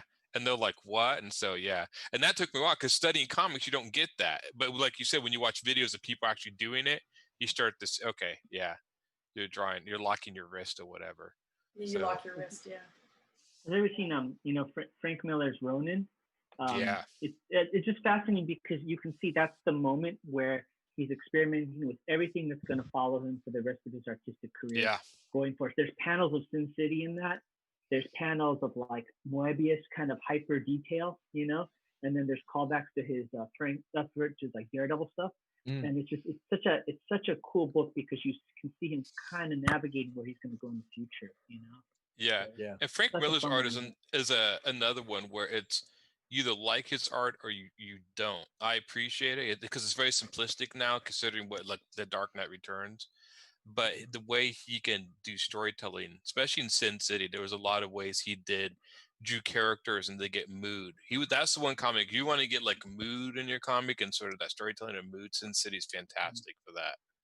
And if you look at Eisner's The Spirit is like the precursor to that. You can totally see where Sin City draws from. Oh yeah. Oh, he doesn't hide it. It's crazy. Yeah. Great stuff. Tommy says he reads a comic a couple times, wants to read the book, and then he goes back and really look at the art and see what he can learn from it. Yep, I agree. Yeah, one of the artists I've really been enjoying, and I'm also, if I go out and buy a book, a lot of times I find myself buying a comic based on an artist if I like it. Sometimes story, mostly art. Frank Cho is another one I really like. Yeah. He's a good storyteller too. He's kind of well-rounded. He's kind of irritating. He can like do the inking and cross hatching and all that. But then I've read some of the stuff he's written. I was like, oh, he's actually a good storyteller too. Damn it. So yeah. Yeah, he's got a beautiful style as well. I like it. Yeah, very clean. Which I like clean art. Yeah, I'm tending to go more towards that. More. And but I still like the detailed stuff. Like it's like the stuff Webb is doing is fantastic. But it's just when you see clean stuff, it's just like it helps me discern like facial expressions sometimes. This stuff. I'm not okay. I'm gonna put my foot around. I think I love Webber's stuff or whatever, but I've noticed that I used to love that stuff, and now I'm starting because I would never look at clean work. Oh, that's simple, it's clean. Then I started realize a little bit more why they would do it. I'm not. I can't. Was it Steve Rude, the guy who did Nexus? Was he the writer? He was the artist. His stuff is fantastic. Also, looking at that sort of. He used to be local here. Was he local? Yeah. Yeah, he's from Madison. Yeah. We have a lot of local guys in Portland. I remember I went to my local mall years ago, and it was Kurt Busiak was sitting in the food court eating. I'm not going to go up and say anything to him because I mean he's just eating. But I was like, "Hey, isn't that? Oh, it's Kurt Busiak. Oh, cool. Okay." So I run into people like that around here sometimes. That's one of the reasons that I chose Alex Sarabia to do Divinity, because his style is so beautiful. Oh yeah. Yeah, Crisp yeah, and I really like his. clean. Yeah, I do the too. art and divinity is well done. Got a very, very nice, very clean style. Yeah. John, what about you, man? You look like you're kind of antsy here to say something. Jump in. Oh, I'm sitting here watching. You're just Bubba. watching. It's just looking awesome. Yeah, Wubba stuff looks great. So it's beautiful. You know, one of the things that might be worth mentioning, and this may be a completely another topic to cover, but I wonder if, because you know, we didn't really see a lot of this really detailed West Coast style busy line, a lot of lines until I guess Art Adams and Longshot. Yeah. I thought it was Michael Golden is when we kind of. Well, I think it was. I can say Arthur Adams because he's like the master at cross hatching. Yeah. That guy is nuts with that stuff. Well, I mean, it's not to take. I mean, not Art Adams. I mean, Neil Adams has a lot of detail, so it's but he doesn't have the kind of, like, just looking at what Wubba's doing here, he doesn't have the kind of thing like that. And so hang on, go with me here. So I wonder if part of the reason that we didn't have that until really the late 80s and early 90s is because Frankenstein. Yeah. Well, because of printing. Yeah. You know, printers, you know, comics used to be printed on toilet paper essentially, you know, and that stuff wouldn't pick up the lines. No. And so if you drew the fine lines, they muddied or they just didn't. I mean, I've seen a lot of really good inks. Tommy probably inked a bunch of them for me at the time, you know, and we print them and the lines just disappear because the technology just really well. Let me rephrase that. The affordable technology for comics just really wasn't there. So you lost a lot of the fine line details. But as technology has gone along, we can see all of it now. You know, the stuff that Kablam prints for us, we see everything. I mean, they're, you know, yes, I want to sing their praises for Kablam because we always do. But if you look at those, the pages that we see everything now. And I know there's a lot of other printers that can do the same thing too. But I wonder if that doesn't have something to do with what we kind of saw begin to take shape in the 90s. Just because the 90s, when they changed paper stock and went to computer coloring, the lines just jumped out. I mean, you could see everything. Yeah. And see, we went to that. You guys probably remember there in sort of the middle. Okay, so maybe not everybody remembers. Maybe me and Barb remember. And those kind of middle 80s, sort of late 80s. Remember when they had Mando paper? Remember when that was we're going to Mando paper? I think I remember that. And that was supposed to be a step up, right? And then they just kind of, because you just had the regular newsprint, but then there was the Mando, and then there was the something else. And I think I remember Dark Knight Returns was even supposed to be printed on some kind of better paper. And Dark Knight Returns is what, 86, right? Yeah. So see, it's along that period of time that I think we look at and we see all these fine lines begin to show up in art and notice them. Yeah. And I think also the fact that you're able to keep that detail, because I'm sure, you know, I wonder if artists back then did the detail, and then when they gave them the final, it's like, well, it's all gone. And so they're just like, okay, I'm not going to bother. Like, if they're not going to see it, I'm not going to bother.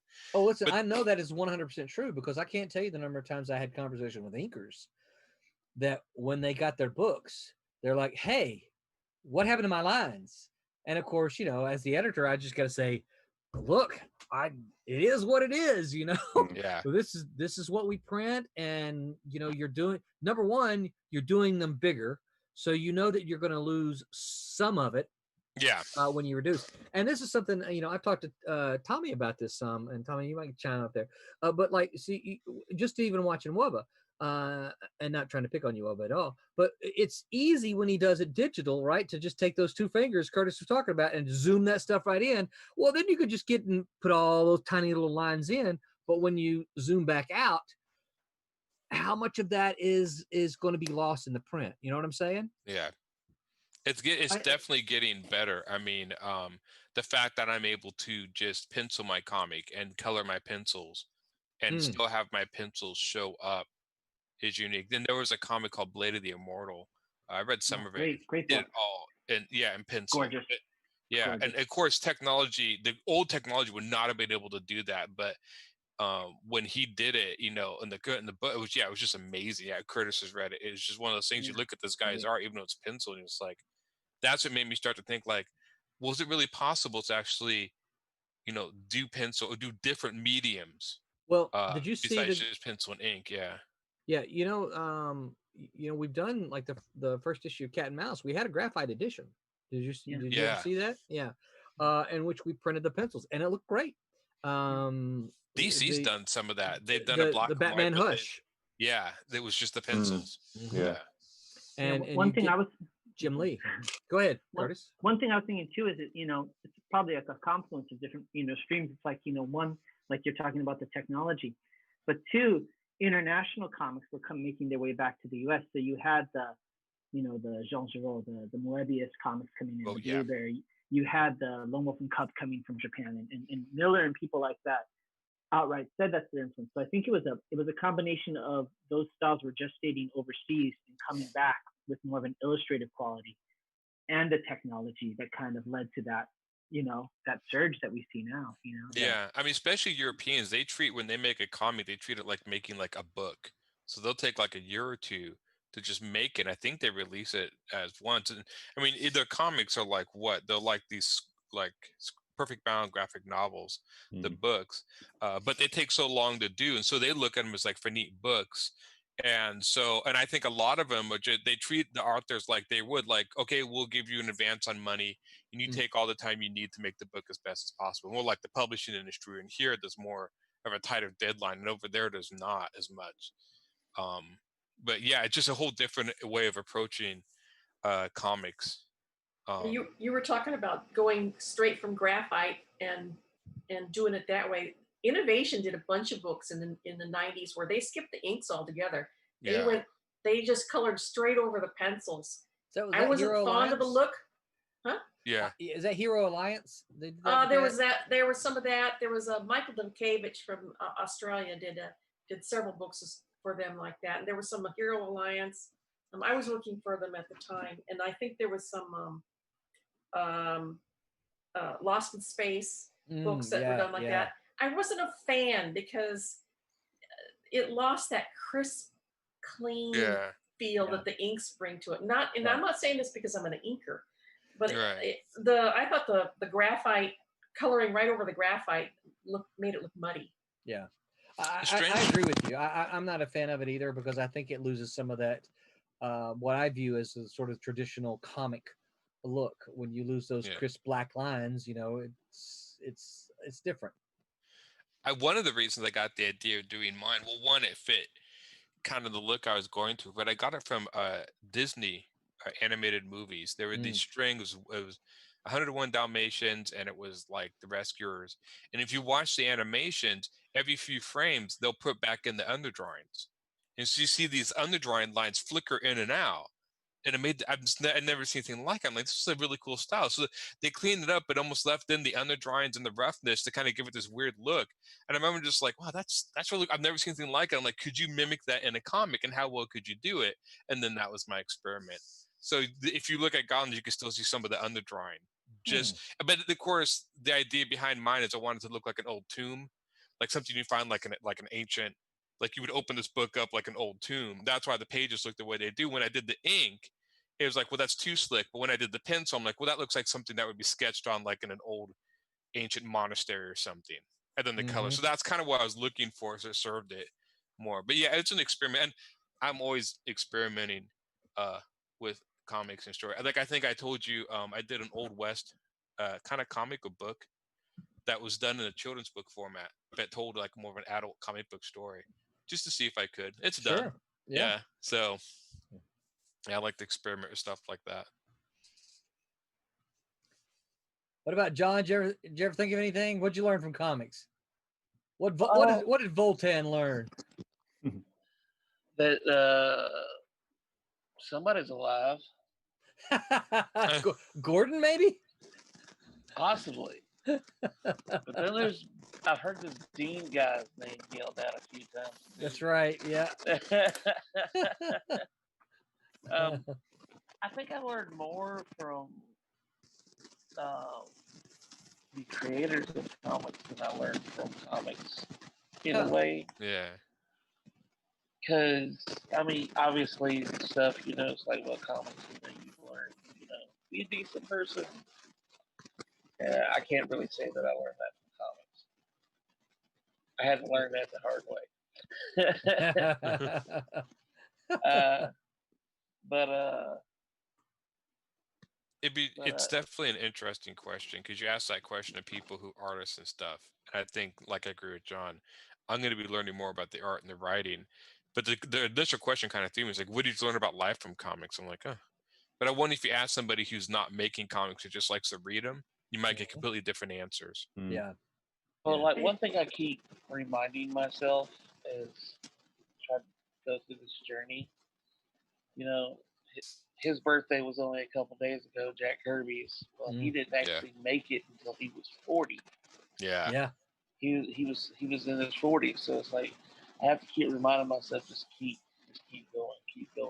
That's so not to get frustrated with it because obviously, I mean, look at everything he did a few years after that, and then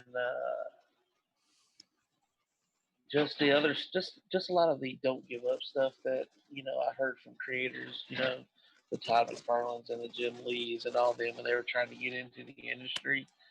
Of course, it's totally different now. It's like, all right, I'm gonna try. No,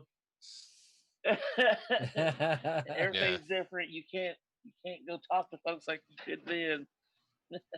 You can't get critiques like you did then. Yeah.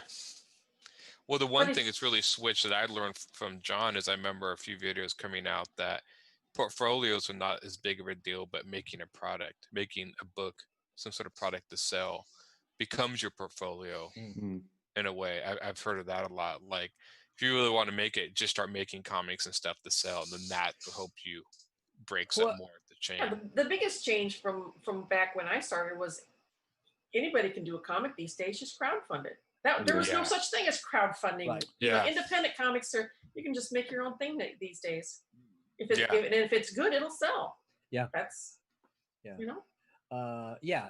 you and of course a lot of that has to do too if you've got the stick-to-itiveness, right? Because I think there's a lot of it. I know that I see this a lot at our school. I teach at an entertainment school, which everybody they want to make it. They want to make movies and games and all kind of stuff like that. And there's some of it's the idea of I'm going to make this thing and it's going to become a wahoo. Everybody's going to buy it. And I'm going to make $1 million. Well, okay, maybe, but probably not. Yeah. And so the thing that I always say is like, look, make the one and make it as best the best that you possibly can, and then make another one and make it better than the one that you made before. And the idea is that, if you can get these people who you made the first one for to come along to the second one, then there's going to be more that get the second one because the people who got the first one are going to tell, hey, look, you need to go get the second one. So it's this kind of slow growth that I think you have to do. You have to, unless you've got $1 bazillion to spend on, advertising to put it in front of everybody's face everywhere, you've got to rely on that. You've got to rely on word of mouth for satisfied customers to tell someone else so that they'll go. And that's sometimes hard to do because like you want to do, oh, well, the first one didn't do what I think, so I'm just going to give up. Right. Right. But no, you can't do that. Well, It's hard. And I mean, I even agree. with It's my like ability only takes you so far too. It's like, you actually, and I think our Cuba graduates are mentioning too, like they were actually taught at school, like you have to be a nice person You have to have people along the ride for you. You Don't be know, a jerk. I mean, yeah, you can be you can be the best artist, but you're only going to go so far. You know, and you better be really damn good. The better, it's like a perfect ratio. The more of a jerk, like you have to be 3 to 4 times better of an artist. And so if you're real, you know what? I mean, you better be amazing. Somebody told me something many, many, many years ago, which I've always kept in mind. Never step on somebody on your way up because they may be your editor one day. Yeah. On your way down. On your way down. Yep, on your way down. Yeah. That it's yeah, it's funny because you know when he was talking about not making $1 million, it's people like, well, you know, these corporations, these big properties, like I mean, how do you compete against them? I'm like, well, those corporations have thousands and thousands of dollars to throw tons and tons of marketing, and that makes a huge difference. I mean, you can take like ideas that I think like, oh, this idea is stupid, but they'll make it sell because they'll constantly put it in your face so people get used to it.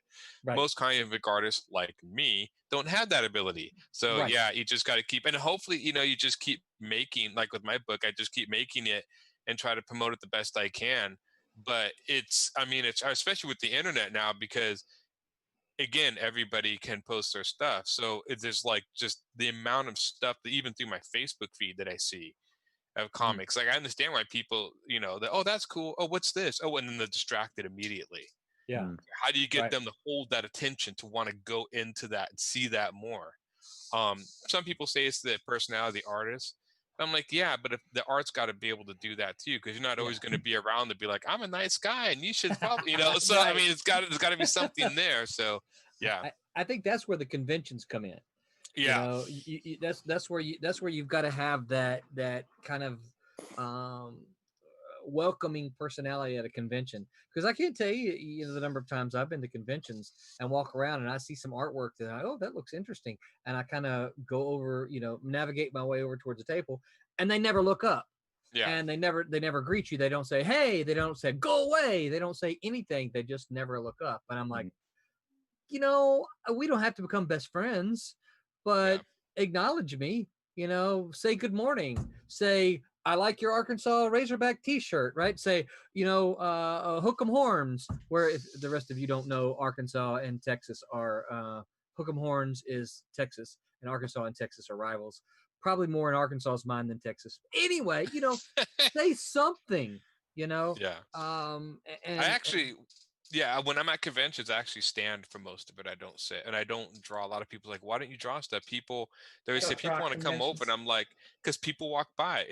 I'm usually standing, so I'm eye level, so make eye contact so I can see them. Because I'm there for the 2 days to sell my book. I'll draw when I get home. Yeah, I don't work at conventions. What? I don't work during a convention. No, I don't either. I'm there to sell, not to work. So unless there's somebody next to me who's the ultimate salesman and I can draw and they can sell, but that hasn't happened yet. We'll get you to convention with Silverline. John Medic is a salesman and a half. And I spend my entire time talking to. So no, I can't see that at all, Roland. Yeah. Strange enough, I enjoy Brett, it. now is not the time for you to chime in. I love meeting people and meeting my customers. I tell people because I do kids books too, and some of the stuff I've gotten, just I had this one little boy send me a picture that he cosplays my character for his classroom. Oh, that's very cool. So you've just go ahead. And that was like, I said, like, that's why I told it online. I'm like, this is why I make this stuff. Yeah. And now this little kid gets to, you know, he's so into my characters. It's like, that's it. Even if one person does that, that's worth all the effort to me that I put into my stuff. So what you just said reminded me of another thing that comics has taught me, is that when I first got in, I was extremely shy. And I still am to a certain extent.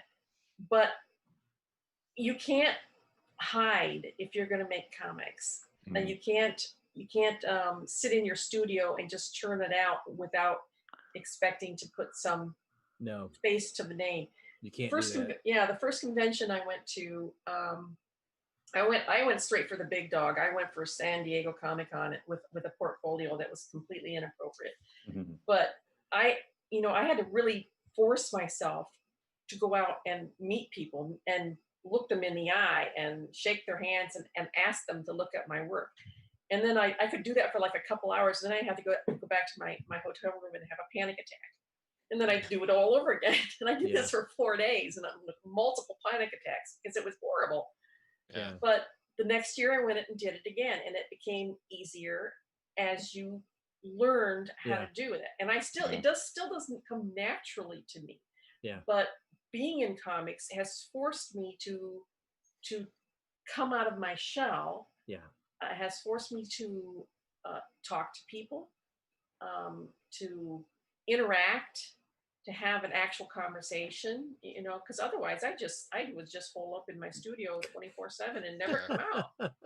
But it has really allowed me to blossom, and be able. I'm still not a great public speaker, but I'm certainly better than when I started. So in that respect, I have grown a lot. That was the conventions. I actually started going to the meetups on the online meetups around here and doing the same thing, but continuously forcing myself into public situations so I can get used to speaking to people and be more, and now it doesn't bother me as much. I used to be the guy like I would never go to a party or never speak in public, and now I'm like, oh, I'll go to a get together, sure, whatever. It's and conventions have become the easiest because at least a convention I know there's something in common. We both like comics, So, well, and it is true that so one of the frustrating things for creators is often is like, look, I don't want to have to schmooze. I don't want to have to network. I just want to, here's my work. You like it, hire me, right? Let's do some stuff. But unfortunately, that's not the way the world works. Yeah. And people want to work with people that they know and like. And I'll use Silverline as an example, right? So the way this kind of happened, right? Once the germ sort of, after Cat and Mouse #1, once the germ sort of got, let's do Silverline, I reached out to people that I knew and liked. I reached out to Curtis, right? I've had a long a history with Curtis. I know Curtis. I like Curtis. He's the kind of person I want to be around. John Medic. I did the same thing with John Medic, right? I reached out to another friend of mine who's a writer who's not writing with us anymore, but worked with him for a long time. I reached out to the people that I knew first and that I liked and I enjoyed working with. I reached out to RA. I said, hey, RA, we're doing this thing. You want to do, you got an interest in it. And from there, it just kind of grew. But I didn't just say, hey, anybody want to come do stuff? Like, no, absolutely not. I don't want to do that. I don't want to do it that way, Eric Dotson said, I learned that comics are meant to be read and enjoyed. Some of them may turn out to be valuable, but the true value is the product and the team involved. Amen. Yeah. Roland and I were talking this week, kind of off air, about team, and of course we always talking back to the Malibu days, but we were talking about our Silverline team and how everybody gets along, And I was just thinking this week, as time passes, you start to realize more stuff, and it's like there's always these moments in your life where you look back and you go, oh, there was like lightning in the bottle. And this moment, it's like a sports team. A sports team will have a certain era where just the right amount of people and everything are vibing. Yeah. And usually the people involved don't realize that until after that time's passed, Yeah. So, and that's obviously I'm a pretty sentimental guy, but it's like, what we have going on right now is pretty cool because, pretty much everybody gets along. We have a lot of momentum, a lot of, good energy going on right now. And it's but you know what I mean? I do. You don't know until after it's gone. So it's important that, you recognize those moments where it's like, there's something special because it usually only lasts 5 years. 5 years, things change a little bit, Yeah, oh yeah. And team members go somewhere else, nothing's happened. So when you realize that, it's like, that's the best time to realize. Cool. That's actually a really good point, Kurt, because that's what I was telling Nolan. When we had talked. The reason why I wanted to work at Silverline was because of the atmosphere and the way everybody got along. Oh, yeah, cool. You really I do. just wanted to go to a publisher that had the same beliefs and stuff that I did, and just work there. Yeah, I'm Yeah, glad. well, it's great. yeah, me too. I'm super glad. What you know, and I know Pete and Delia can attest to this. You know, because I didn't know either one of them when this. Well, you as well, Wubba. But you know, my quote unquote my sales pitch is really look. I love comics. I like to make comics. If you like to make comics too, then we're probably for you. If you're in it to make lots of money, Silverline might not be the place for you. But you know, um, not that we don't That's want not to true, make. Roland. Roland, you said you were going to make me rich. You too. You said, "Come with me, kid. You're going to be rich." I said, "Okay." Yeah. Let's do it. We're all here because we love it. Yeah. We love the game. And you know, and I've fully realized that you know the particularly the cubies, you know, they skew younger, so I know that there's, and none of them have told me this, so I'm reading between the lines. I fully get that Silverline is the first step for them on their Jumping way off to no, yeah, it's a stepping off point, and I'm okay with that. Someone said something. Well, what aren't you going to be upset if they leave? It's like, but why?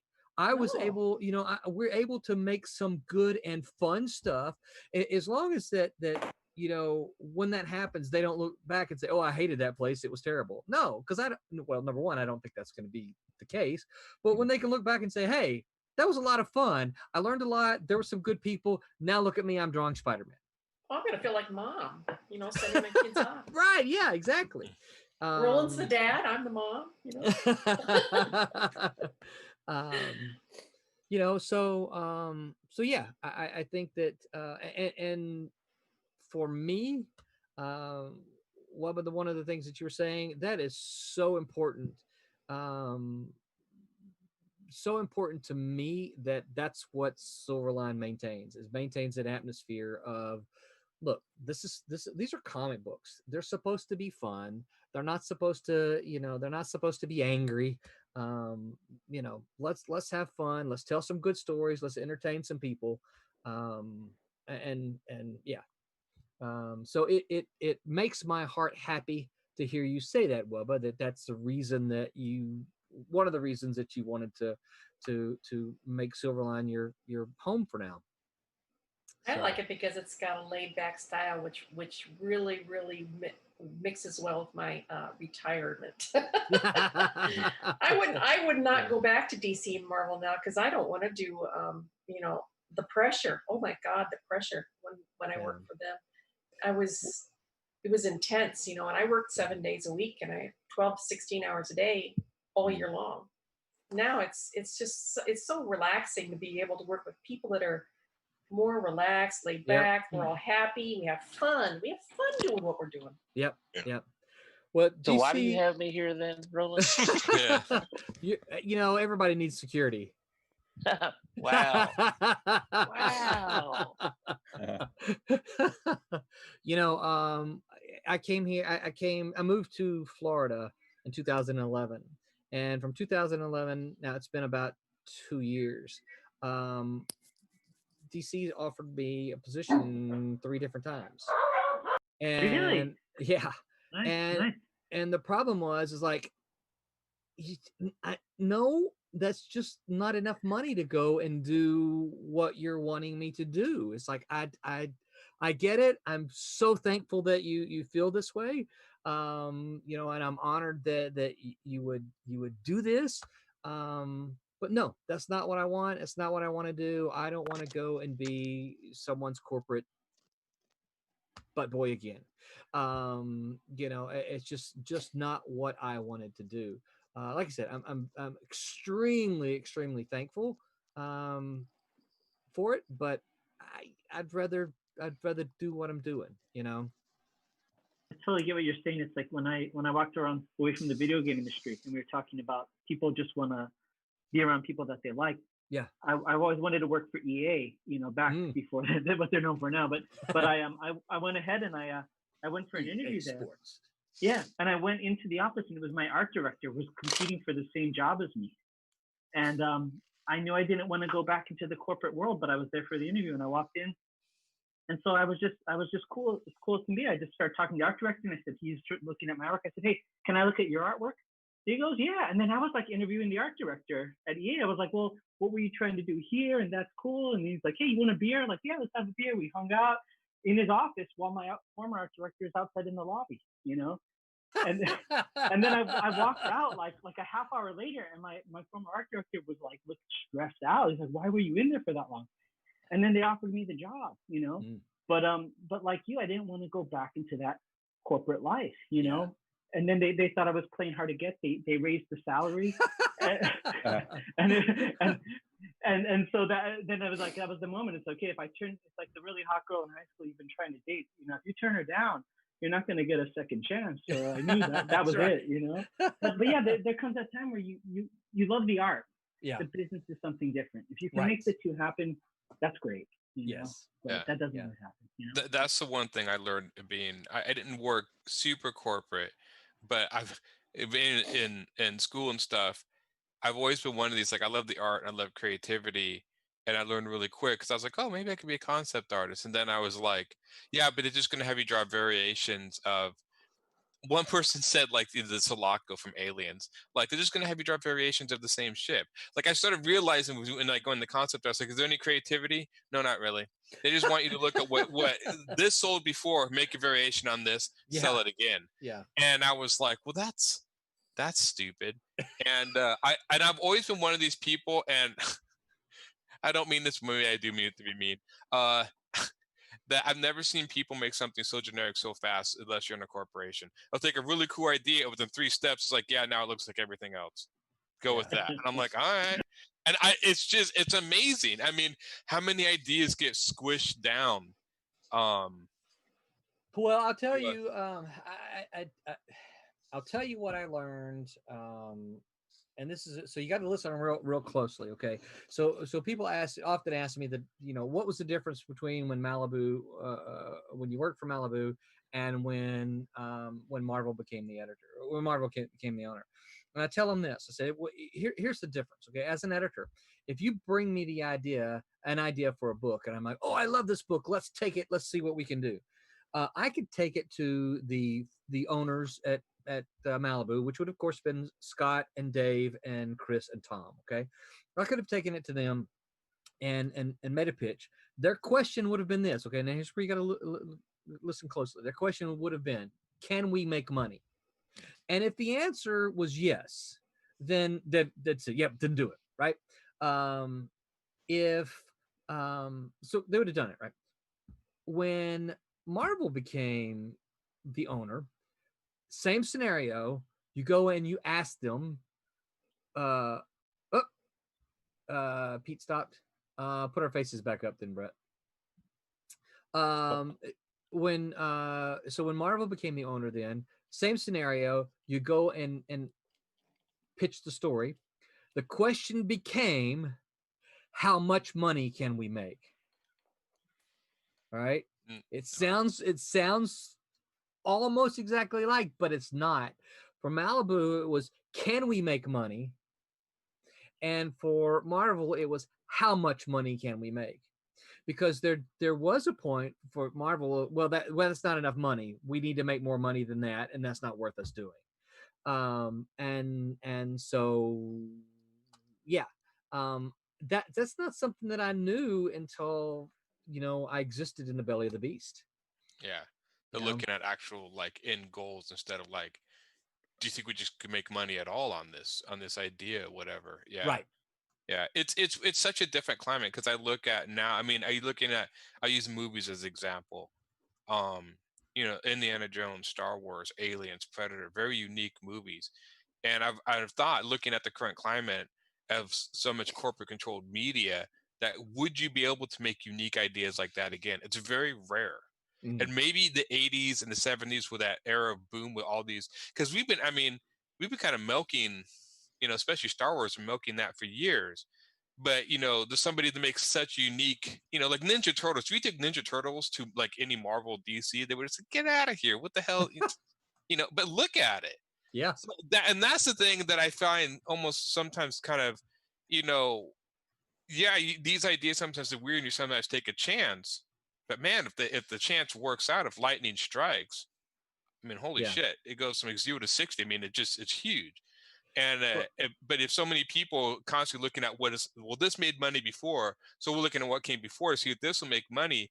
I just always think like, yeah, but how many ideas are you passing over that could have just exploded, and you're not looking at it that way Been because you're something like, new. yeah, that's not like A and B, so that's not going to make money. We're going to pass it by. Yeah. So Yeah. And you know, one thing I wanted to say earlier when Barb was talking about, staying up late to do to do the work, to do the inking, to do Yeah. what you want.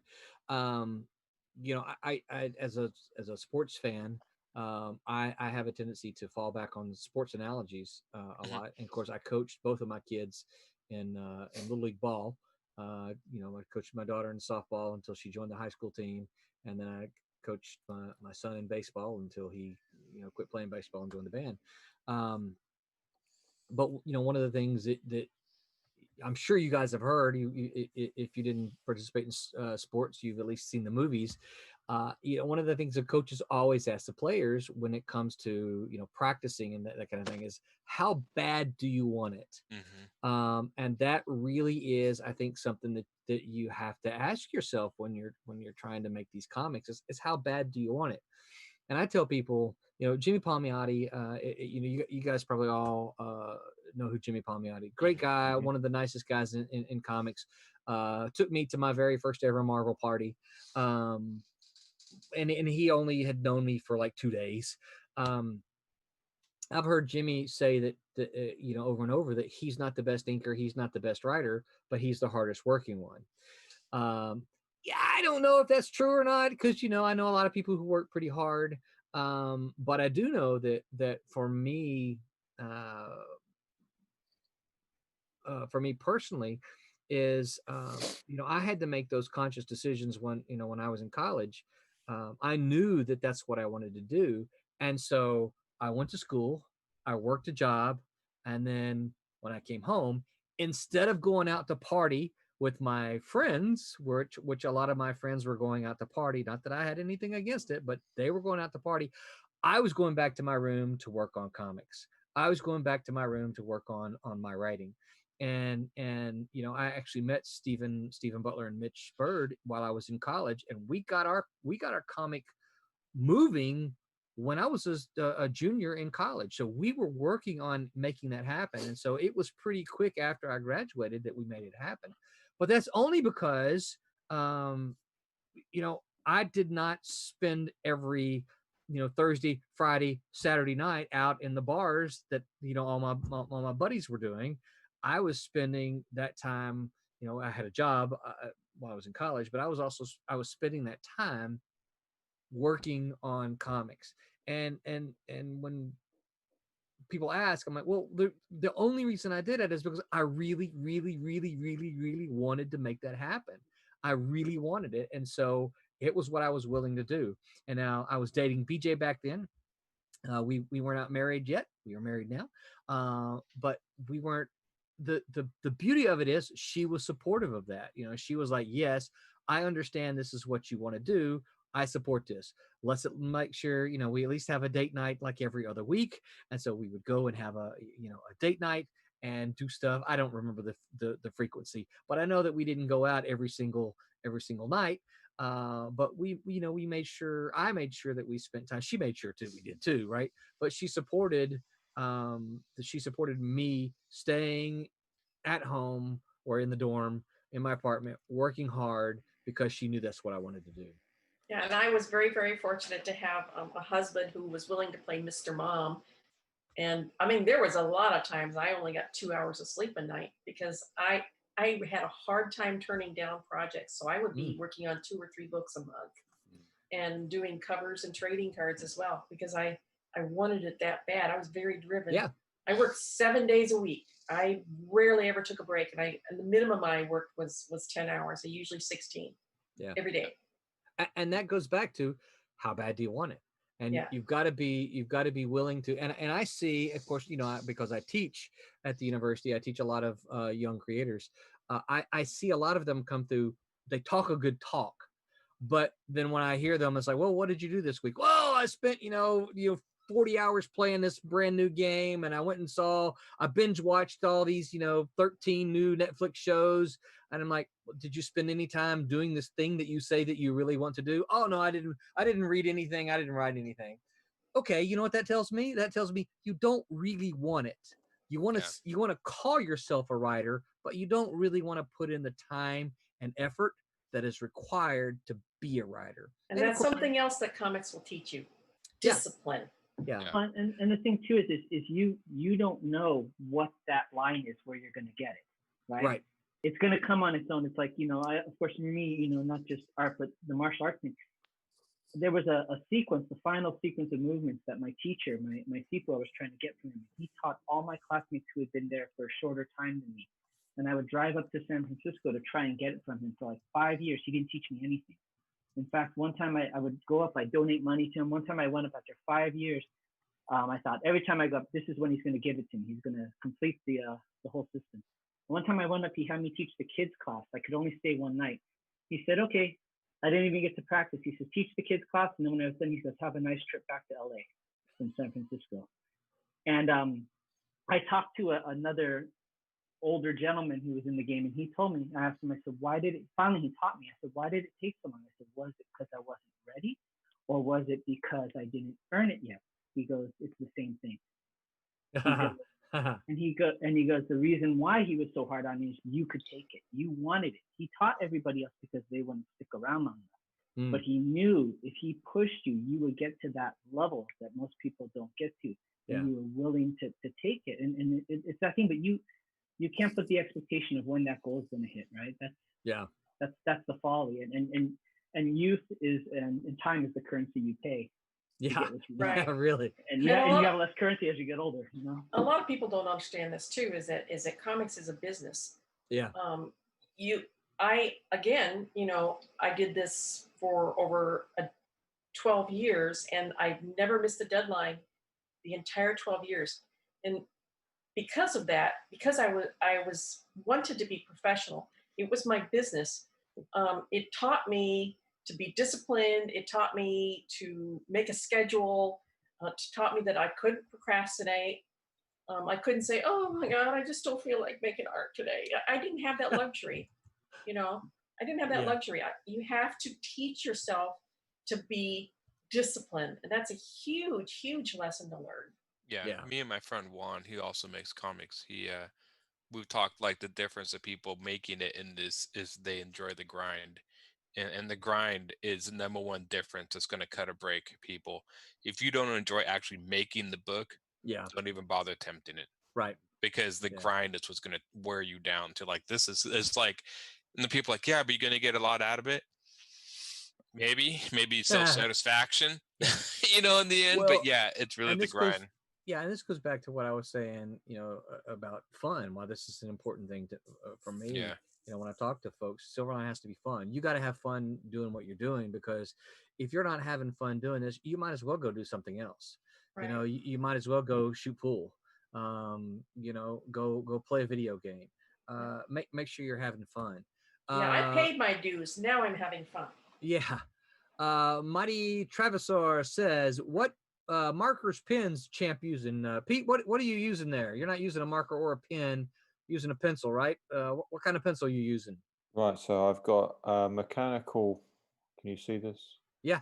It's just a mechanical 2H pencil, and then I've got an actual 2H pencil. I like 2H, it's the right sort of hardness and lightness. That's all I've got on my table at the moment, other than erasers, electric erasers. Yeah, that's all I need for today. So 2H lead. Now, I'm not a lead expert. So 2H, that's a darker lead, right? It's a harder. Yeah. Okay. So the further closer you get to B, the darker it gets, but then it gets really soft and smudgy. 2H is nice and clean, and it erases easy. Yeah. Cool. So the best way I always thought it is if you go down to the B, the lead's softer, so you put more lead on the paper per stroke. So you go up to the H's, that's hardness. You're not putting as much lead on it, so it makes a lighter line. That's usually the best way of thinking. Cool. And HB is basically a number 2 pencil, the sweet spot right in the middle. Yeah. Yeah. Never knew that. Cool. I'm not sure any of us will know this question, but I'm going to ask it anyway. Pete Hammerich Jr. says, "What's the New Mutants '98 reprint CGC 9.8 worth?" Anybody have any idea? New Mutants. Yeah, 98. Yeah. He says he just got one for $40. I have no clue. Don't What be laughing, Curtis. I don't know. Is 98 the first appearance of someone? 98 is Rob's first book, isn't it? Oh, is it? I think. I Oh. think it's Rob's first book. Then yeah, it could be worth a bit of money. If it's CGC, then yeah. Well, it also says it's a reprint, so Oh, then it's worth $5. Yeah. I have no idea. It's CGC, so it's worth $40. I think the most I Yeah. tell people is it's worth is how much somebody's willing to pay you It's for worth it. what you paid for it. Yeah. Yeah, You if somebody's got- willing to offer you 500, that's Yeah. how much it's worth. Less, more, whatever. He said he got one for $40, so I would say it's worth $40. I would say Right that's now, right. yeah. All right. All right. Well, as happens, our clock has gotten away from us. Time flies when you're having fun. Anybody have anything you want to add? Anything that you learned from comics that you didn't get a chance to say? John he's talking, but John, you're muted. You're still muted, John. If you Get like, it in writing. Yeah. get it in writing. Yeah, that's good advice. That's good advice for anything. John, you're still muted. I see Yeah, your we mouth can't hear you. moving, Yeah. but I can't hear you. Hold on. Keep. I Yeah, see it's it. something. Okay, you're not muted now according to the program, but we still can't hear you. Yeah, yeah. It looks like you have you have unmuted in Zoom, but when you speak, we can't hear you. Yeah. If not, you can just type it out, John. We can read it. No, I mean, seriously, we could just read it. I think that was a curse word that you just said, but I didn't hear Yeah. it. Sorry, John, we can't hear you, man. we see you just fine. We see your mouth moving, but we can't hear anything. Who's probably about to reveal secrets of the universe, and now we'll just never know. Okay, John. Maybe unplug your earbuds. See if that'll turn on the mic. Because I see you've got an earbud in, so maybe that'll trigger the speaker. That help? Yeah. There I you can go. hear you. Yes. Yeah, now I can hear Let you. me try something. Can you hear me? Yeah, I think Yeah, so. you coming through. You hear me now? Yes. Yes. All right. I'm gonna be jealous of whoever gets the ink Wubba. This is freaking awesome. Yeah, it's looking good, isn't it? Yeah, so I forgot Pete already turned off. So Pete, you were working on Champ It should Fury. be back. Yeah, it should be back now. My phone that was recording, I forgot to plug it in, so the battery was dying. Okay. It's, And so that was page. What page were you working on? yeah. Now I thought about this. I don't actually know the answer to this question. I've got a number of pages here that I've all roughed out. I think this is 13 or 14. Okay. It's one of the ones. So that, are you skipping around, or does this mean?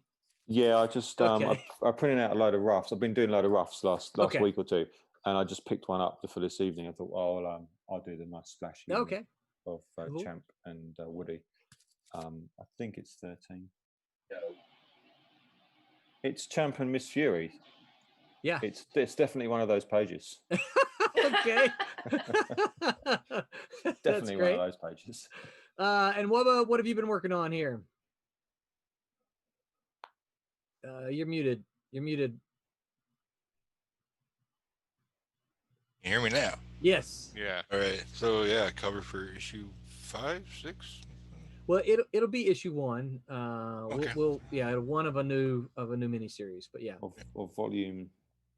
Yeah, it'll be volume 3 at that point. Volume 3, issue 1, because ones do better than 5s. Mm-hmm. Right. Okay, John. I Go would ahead. at some point. I actually want to dupe one of the Mitch Bird covers. Okay, cool. I Would love Mitch Bird. That would be very, very cool. Yeah, there's some nice covers there. Yeah, I've got some.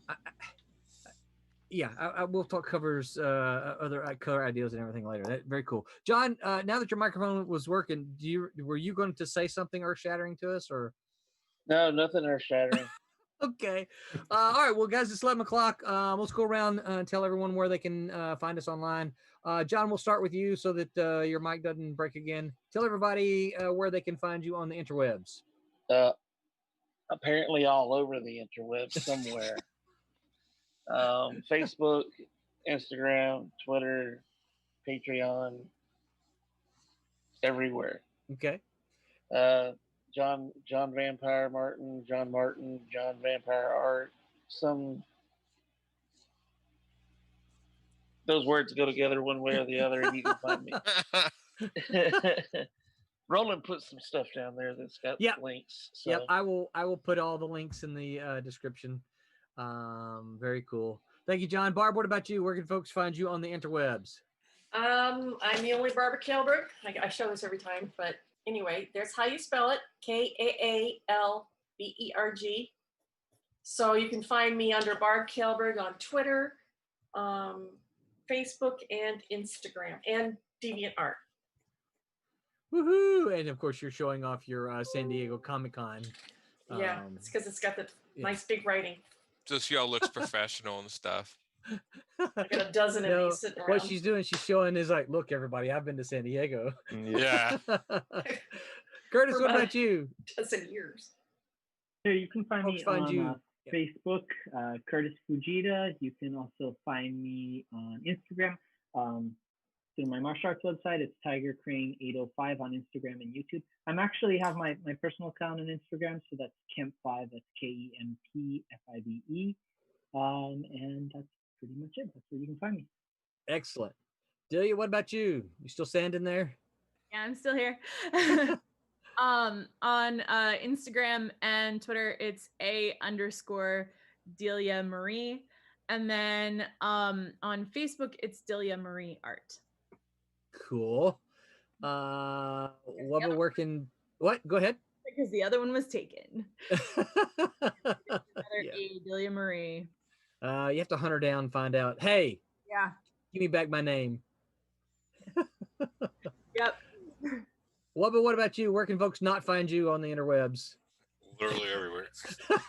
I have no social media outside my personal Facebook. Well, so let me ask you a question. Your personal Facebook, do you allow connections there, follows to show people can follow your art? Just to friends of friends. Okay. Unless I hunt you down myself. All right. Well, we'll have to work on you get some kind of Instagram account or something for some art so we can start promoting your stuff. I was thinking about opening up Instagram once we get closer to being done with. Okay. Sounds good. Pete. What about you from across the pond there? Where can folks find you? Oh, it's very easy. You just type in Peter Clinton Art and it will bring up my Instagram, Twitter, Facebook. Yeah, that's it. So it's all the same. And Instagram will have links to webtoons and an Instagram comic I do that I haven't done in a while, but I will get back to it. Yeah, so it's Instagram. Just Instagram me, and you'll get connections to everything else. All right, excellent. Aaron, what about you? Where can folks find you on the interwebs? You can find me on Facebook. You can even find my private account. I think it's my name, Aaron Humphreys. I think so. And then I have Humphreys Illustration, which is my business. Basically, everything I post in my private, I post in Humphreys Illustration, and vice versa. Instagram is ALH3810.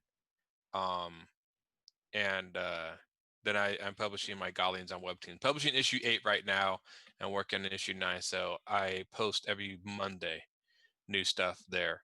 And yeah, I think that's all you can find me. I think so far that's all I've been at. I kind of avoid Twitter like the plague. I think I have a Twitter account, but I just, I'm not, I kind of look at it from afar and be like, no, they're still fighting. Yeah. Yeah. I don't post there a lot, but I am there. It's so vicious. I tend to do the same thing. I go there and try to like whenever I see any of you post, I try to like it and retweet some of it. And then get the hell out. And then pretty much. Yeah, exactly. So I was looking to see if I could find the topic for this next week, but I don't find it right off the top of my head, so I hate that. Okay, so yeah, I'm Roland Man. You can find me on Facebook at Roland Man. You can find me on Twitter at Man Roland. But as just mentioned, I don't really twit that much. I am there though, so follow me. Don't forget Silverline. All the places here we're streaming right now to YouTube, to Facebook, and to Twitch. Please follow us, like us, subscribe to us, and do all that other kind of stuff. Oh, actually, I do know what the subject is for next week. Have we got more homework? Yeah, well, possibly, maybe. Oh. Depends on how much you know about the topic, then, right? So our Wednesday crew will be here Wednesday 9 p.m. There's no Monday. There's no one-on-one tomorrow, mostly because I have failed to line something up, and so I'm going to spend the time working on the next Kickstarter instead. Wednesday crew will be back here on Wednesday, and then we'll return next Sunday, and we'll be talking about comic book toys. Oh, cool. Comic book toys. That will be what we're talking about on Wednesday, and then us again on next Sunday. So until then, everyone remember to make mine Silverline. Fine. Good night, everybody. Night. Ciao.